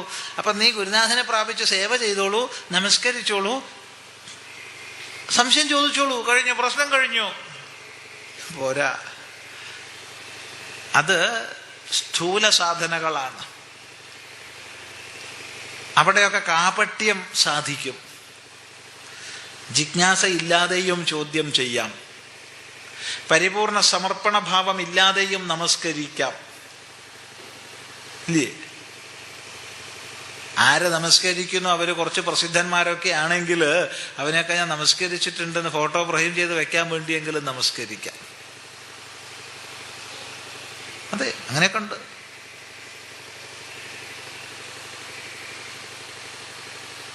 ആദരവില്ലാതെയും സേവ ചെയ്യാം. അവിടെയൊക്കെ കാപട്യം സാധിക്കും. അതുകൊണ്ട് അതല്ല ശരിയായ സാധന. പിന്നെന്ത്? അപ്പോഴാണ് ഭഗവാൻ തുടർന്ന് ഉപദേശിച്ചത്, ശ്രദ്ധാവാൻ ലഭതേ ജ്ഞാനം തത്പര സംയതേന്ദ്രിയ. ശ്രദ്ധയുള്ളവനാണ് ജ്ഞാനത്തെ നേടുന്നത്. പോരാ, ശ്രദ്ധ വേണം, പക്ഷെ ശ്രദ്ധ മാത്രം പോരാ. തത്പരഹ, അങ്ങനെ ഗുരുനാഥൻ ഉപദേശിക്കുന്നത് തന്നെ പരം എന്നുള്ള ചിന്ത ഉണ്ടാവണം. അഹൈതുക ദയാസിന്ധുവായ ഗുരുനാഥൻ എൻ്റെ പ്രയോജനത്തിനല്ലാതെ ഉപദേശിക്കില്ല, അതുകൊണ്ട് അത് ഞാൻ അനുഷ്ഠിക്കണം എന്നുള്ള ചിന്ത ഉണ്ടാവണം. തത്പരഹ. അതുകൊണ്ടും പ്രയോജനമില്ല. നമ്മുടെ ഇന്ദ്രിയങ്ങൾ യാതൊരു നിയന്ത്രണവും ഇല്ലാണ്ട് അങ്ങും ഇങ്ങും പരക്കം പായണതാണെങ്കിൽ ഗുരു കേമൻ തന്നെ, ഗുരു പറഞ്ഞു തന്നതും ഒക്കെ ശ്രേഷ്ഠം തന്നെ, പക്ഷേ എനിക്കതിൽ ചരിക്കാൻ കഴിഞ്ഞോളണമെന്നില്ല. ഇന്ദ്രിയങ്ങൾ സ്വാധീനങ്ങളാവണം. ഇങ്ങനെ ഈ വക ഘടകങ്ങളെ ശരിക്ക് നിരൂപണം ചെയ്തിട്ട് വേണം എങ്ങനെ ഇത് നാറിയ മരക്കഷ്ണം എന്നുള്ളത് മാറി ചന്ദനം എന്ന ബോധം നേടിയ പ്രക്രിയ മനസ്സിലാക്കാൻ. ഏതായാലും അങ്ങനെ മനസ്സിലാക്കുമ്പോൾ ഈശാവാസ്യം ഇതം സർവം. ഈശാവാസ്യം വ്യക്തമാണല്ലോ. ഇതാണ് ജ്ഞാനത്തിൻ്റെ മാർഗം. ഇത് നമ്മുടെ ഒരു ഇന്ത്യയെ മൊത്തത്തിൽ നമ്മുടെ ലോകവീക്ഷണത്തിന് വളരെ സ്വാധീനിച്ചിട്ടുള്ളൊരു കാര്യമാണ്. ഇപ്പോൾ ഈ എൻട്രൻസ് ഒക്കെ എഴുതിയിട്ട് നോർത്ത് ഇന്ത്യയിൽ പ്രത്യേകിച്ച് ഹിന്ദുത്വത്തിന്റെ സ്വാധീനം ഏറ്റവും കൂടുതൽ. ഈ ലോകവീക്ഷണമൊക്കെ വളരെ നിൽക്കുന്ന അവിടെ പോയി കഴിഞ്ഞാൽ പ്രൊഫസറുടെ പെട്ടി എടുത്തുകൊണ്ട് നടക്കുകയാണ്. പെട്ടി പീജിനാണ്, പെട്ടി താങ്ങി നടക്കാനുള്ളതാണ് മെയിൻ പണി. അത് ഇവിടെ കേരളത്തിൽ അത്രയധികം ഇല്ല, തീരെ ഇല്ല എന്ന് പറയാൻ പറ്റില്ല. ഇതാണ് ഒരു ഡോമിനന്റ് ആയിട്ടുള്ള ഒരു ഈ ഗുരുവിനെ പ്രാപിക്കുക, നമസ്കരിക്കുക, സേവ ചെയ്യുക. ഇതാണ് ജ്ഞാനത്തിനുള്ള മാർഗം എന്നുള്ളത്. ഇതങ്ങ് എന്താണ് നമ്മുടെ ലോകവീക്ഷണത്തിൽ അമർത്തി എഴുതിപ്പോയിട്ടുള്ള സാധനമാണ്. ഈ വിദ്യാഭ്യാസം, നമ്മുടെ ശാസ്ത്ര വിദ്യാഭ്യാസം നടത്തുന്നവരും അതാ ചെയ്യുന്നുള്ള. പല മണ്ഡലങ്ങൾ ഇന്ത്യയിൽ എന്തുകൊണ്ടാണ് നമ്മുടെ ശാസ്ത്രം ഇങ്ങനെ ആയിപ്പോയെന്ന് വെച്ചാൽ ഈ ലോകവീക്ഷണം നമ്മുടെ ഭരിക്കുന്നതുകൊണ്ടാണ്. ഇവിടുത്തെ ഈ ഗുരുവിന്റെ ദയാസിന്ധുവായ ഗുരുവിന്റെ എന്റെ പ്രയോജനത്തിനല്ലാതെ ഉപദേശിക്കില്ല എന്ന് പറഞ്ഞിട്ട് ഇങ്ങനെ ഗുരുവിനെ അഭയം പ്രാപിച്ച് അവിടെ സേവ ചെയ്ത് പഠിക്കുക, ഇതാണ് ശരിയായ പഠനം. ഇപ്പോഴും ഒരു ഗുരുകുല വിദ്യാഭ്യാസം എന്നൊക്കെ പറഞ്ഞാൽ എന്തോ ചക്കരയാണെന്നാണ് നമ്മുടെ വിചാരം. ഇതാണ് പരിപാടി. ഇതാണ് ഈ അടിസ്ഥാനപരമായി ഈ ലോകവീക്ഷണത്തെയാണ് പൊളിച്ചെഴുതേണ്ടത്. അപ്പൊ ഇതാണ് ജ്ഞാനമാർഗം. നമ്മുടെ ആധുനികതയെ തന്നെ ഇങ്ങനെ പിന്തിരിപ്പിന് ആധുനികതയായി പോകുന്നത് ഇതുകൊണ്ടാ. എങ്ങനെയാണ് ശാസ്ത്രമല്ല പഠിക്കുന്നത്? വാസ്തവത്തിൽ ശാസ്ത്രത്തിന്റെ വളരെ കൃത്യമായി ഈ ശാസ്ത്രത്തിന്റെ പ്രയോഗം മാത്രം പഠിക്കുകയും ശാസ്ത്രം നൽകേണ്ട ലിബറേറ്ററി പൊട്ടൻഷ്യൽ കംപ്ലീറ്റ് അങ്ങ് തമസ്കരിക്കപ്പെടുന്ന അവസ്ഥയാണ് ഇന്ത്യയിൽ നടക്കുന്നത്. ഇതുകൊണ്ടാണ് സംഭവിക്കുന്നത്. നമ്മുടെ ലോകവീക്ഷണം ഏതാണ്? ഔപനിഷദികമാണ്. വേദാന്തത്തിന്റെയും വേദത്തിന്റെയും ഇതൊക്കെയാണ്. The refusal to accept anything without demonstration and reason. എന്താണ് പറഞ്ഞത്? നള്ളിയസ് ഇൻ വെർബ. ഇത് എന്തിൻ്റെയാണ്? ശാസ്ത്രത്തിന്റെ ഭാഗമാണ്. ഈ ശാസ്ത്രത്തിന്റെ ചിന്താരീതി സമൂഹത്തിന്റെ ചിന്താരീതി ആവുക എന്ന് നമ്മൾ ഈ പറയുന്ന മുദ്രാവാക്യത്തിന്റെ അർത്ഥം എന്താണ്? Nullius in verba, take nobody's word for it എന്നുള്ളത് സമൂഹത്തിന്റെ മൊത്തം സ്വഭാവമാകുമ്പോഴാണ്. എന്ത് കാര്യത്തിലും എന്തും ആരും സ്വയം ശോധിക്കാതെ കണ്ണുമടച്ച് ഗ്രഹിയാ കാലം ഉണ്ടാവുക എന്നുള്ളതിന്റെ അർത്ഥം. ഇത് സയൻസിനെ മാത്രം ബാധിക്കുന്ന ഒരു കാര്യമല്ല. ഇതാണ് ശാസ്ത്രം മാത്രം എന്ന് പറയുമ്പോൾ നമ്മളെ പല ഇടതുപക്ഷക്കാർക്ക് മനസ്സിലാവാത്തത്. സമൂഹത്തിന്റെ ചിന്താരീതി ശാസ്ത്രത്തിന്റെ ചിന്താരീതി ആക്കുമ്പോൾ അവർക്ക് മനസ്സിലാവാത്ത എന്തുകൊണ്ടാണെന്ന് വെച്ചാൽ നമ്മൾ ഉദ്ദേശിക്കുന്നത് എന്താണ്? ഒന്നും ആരും സ്വയം ശോധിക്കാതെ കണ്ണുമടച്ച് ഗ്രഹിയാ കാലം ഉണ്ടാവണം എന്നാണ് നമ്മൾ ഉദ്ദേശിക്കുന്നതെന്ന് അവർക്ക് മനസ്സിലാവാത്തതുകൊണ്ടാണ്. അപ്പോൾ the refusal to accept anything without demonstration and reason was simultaneously a refusal to bow to authority. ഇങ്ങനെയാണ് ഇടതുപക്ഷ രാഷ്ട്രീയം ഉണ്ടാവേണ്ടത്. അങ്ങനെയാണ് ജനങ്ങൾ എന്ത് ചെയ്യുന്നത്? അധികാരത്തിന് വഴങ്ങാതാവുന്നത്. Of those hitherto have claimed a unique position to truth. ഇതാണ് ഈ അനുസരണമില്ലായ്മ വരുന്നത്. ശാസ്ത്രത്തിന്റെ അനുസരണമില്ലായ്മ, രോഗവീക്ഷണത്തിന്റെ അനുസരണമില്ലായ്മ. അങ്ങനെ വരുമ്പോഴാണ് രാമജന്മഭൂമി ഒരു ബേണിംഗ് ഇഷ്യൂ അല്ലാതെ ജനസാമാന്യത്തിന്റെ മനസ്സിലുണ്ടാവുള്ളൂ. അവരുടെ മനോഭാവം മാറേണ്ടതുണ്ട്. യൂറോപ്യൻ ജ്ഞാനോദയം ചെയ്തതാണ്, പ്രബുദ്ധത ചെയ്തത്. വിശുദ്ധിയെക്കുറിച്ചുള്ള മതസങ്കല്പങ്ങളിലും അഭൗതിക ചിന്തയിലും രാജാധികാരത്തിലും നീചത്വ ബോധത്തിലും ഇതൊക്കെ ഇവിടെ ഉണ്ട്. കൃത്യമായി ഗ്രേഡഡ് ഹയറാർക്കി, ഉച്ചനീചത്വ ബോധം ഇവിടെ ഉണ്ട്. എന്താണ് പിന്നെ അങ്ങനെ ദളിതനാണെങ്കിലും എന്നാണല്ലോ പറഞ്ഞത്. ദളിതനാണെങ്കിലും എന്നാണ് ദൈവം ദളിതനാണെങ്കിലും കൊള്ളാം എന്നാണ് പറയുന്നത്. അപ്പൊ ആ ഉച്ചനീചത്വ ബോധം ആഴ്ന്നിറങ്ങിയിരിക്കുന്നതാണ് നമ്മുടെ പൊതുബോധം. അത് പരമ്പരാഗത യൂറോപ്യൻ സാംസ്കാരിക അതിന്റെ വേരുകൾ കൃത്യമായിട്ട് ജ്ഞാനോദയം അറുത്തു കളഞ്ഞു. ഇന്ത്യയിൽ നടന്നില്ല. ഇന്ത്യയിൽ ഈ പൊതുബോധത്തിന്റെ ആധുനീകരണം എന്നെ നടന്നതേ ഇല്ല. അവിടെ സ്ഥാപനങ്ങളും ആശയങ്ങളും മതേതരമാക്കപ്പെട്ടത് ഇതുവഴിയാണ്. അങ്ങനെയാണ് രാജാധിപത്യത്തിന്റെയും നാടുവാഴത്തിന്റെയും സ്ത്രീ വിവേചനത്തിന്റെയും മുഖം കാണിക്കാതെ പോസ്റ്റർ അടിക്കാൻ പറ്റുന്നതിന്റെയും പൗരോഹിത്യത്തിന്റെയും അടിമത്തത്തിന്റെ പൊതുബോധ ന്യായീകരണങ്ങൾ, ഈ പൊതുബോധ ന്യായീകരണങ്ങൾ നിലനിൽക്കുന്നതുകൊണ്ടാണ് ഇപ്പൊ ദിലീപിന്റെ പ്രശ്നത്തിലൊക്കെ അവളും ശരിയല്ല എന്ന് പറയുന്നത്. എന്തുകൊണ്ടത് വരുന്നത്? കാരണം പൊതുബോധം ഇതിനെ ന്യായീകരിക്കുന്നില്ല. പൊതുബോധ ന്യായീകരണങ്ങൾ ഈ ആധിപത്യങ്ങളുടെ, ആണാധിപത്യത്തിന്റെ, സ്ത്രീ വിവേചനത്തിന്റെ, രാജാധിപത്യത്തിന്റെ, പൗരോഹിത്യത്തിന്റെ, അടിമത്തത്തിന്റെ പൊതുബോധ ന്യായീകരണങ്ങൾ, വേൾഡ് വ്യൂ, അത് തകർക്കപ്പെടണം. അതെങ്ങനെയാ? പരമ്പരാഗത സമൂഹത്തിന്റെ കുറച്ച് ഭാഗങ്ങൾ ഇങ്ങനെ എടുത്തിട്ട് അതിലെ പുരോഗമനം എടുത്ത് പൊക്കിക്കൊണ്ടല്ല എന്ന് കൃത്യമായി enlightenmental criticism, nullius in verba, taking nobody's word for it. അതുകൊണ്ടാണ് പറയുന്നത് വേദാന്തത്തിന്റെ ജ്ഞാനമാർഗവും ആധുനികമായ ജ്ഞാനോദയാനന്തര സായൻസിക ജ്ഞാനമാർഗവും തമ്മിൽ പൊരുത്തപ്പെടില്ല. വേദാന്തികളുടെ ജ്ഞാനമാർഗം നമുക്ക് സ്വീകാര്യമല്ല. ഇവിടെ ഒന്നാം ഭാഗം അവസാനിച്ചു.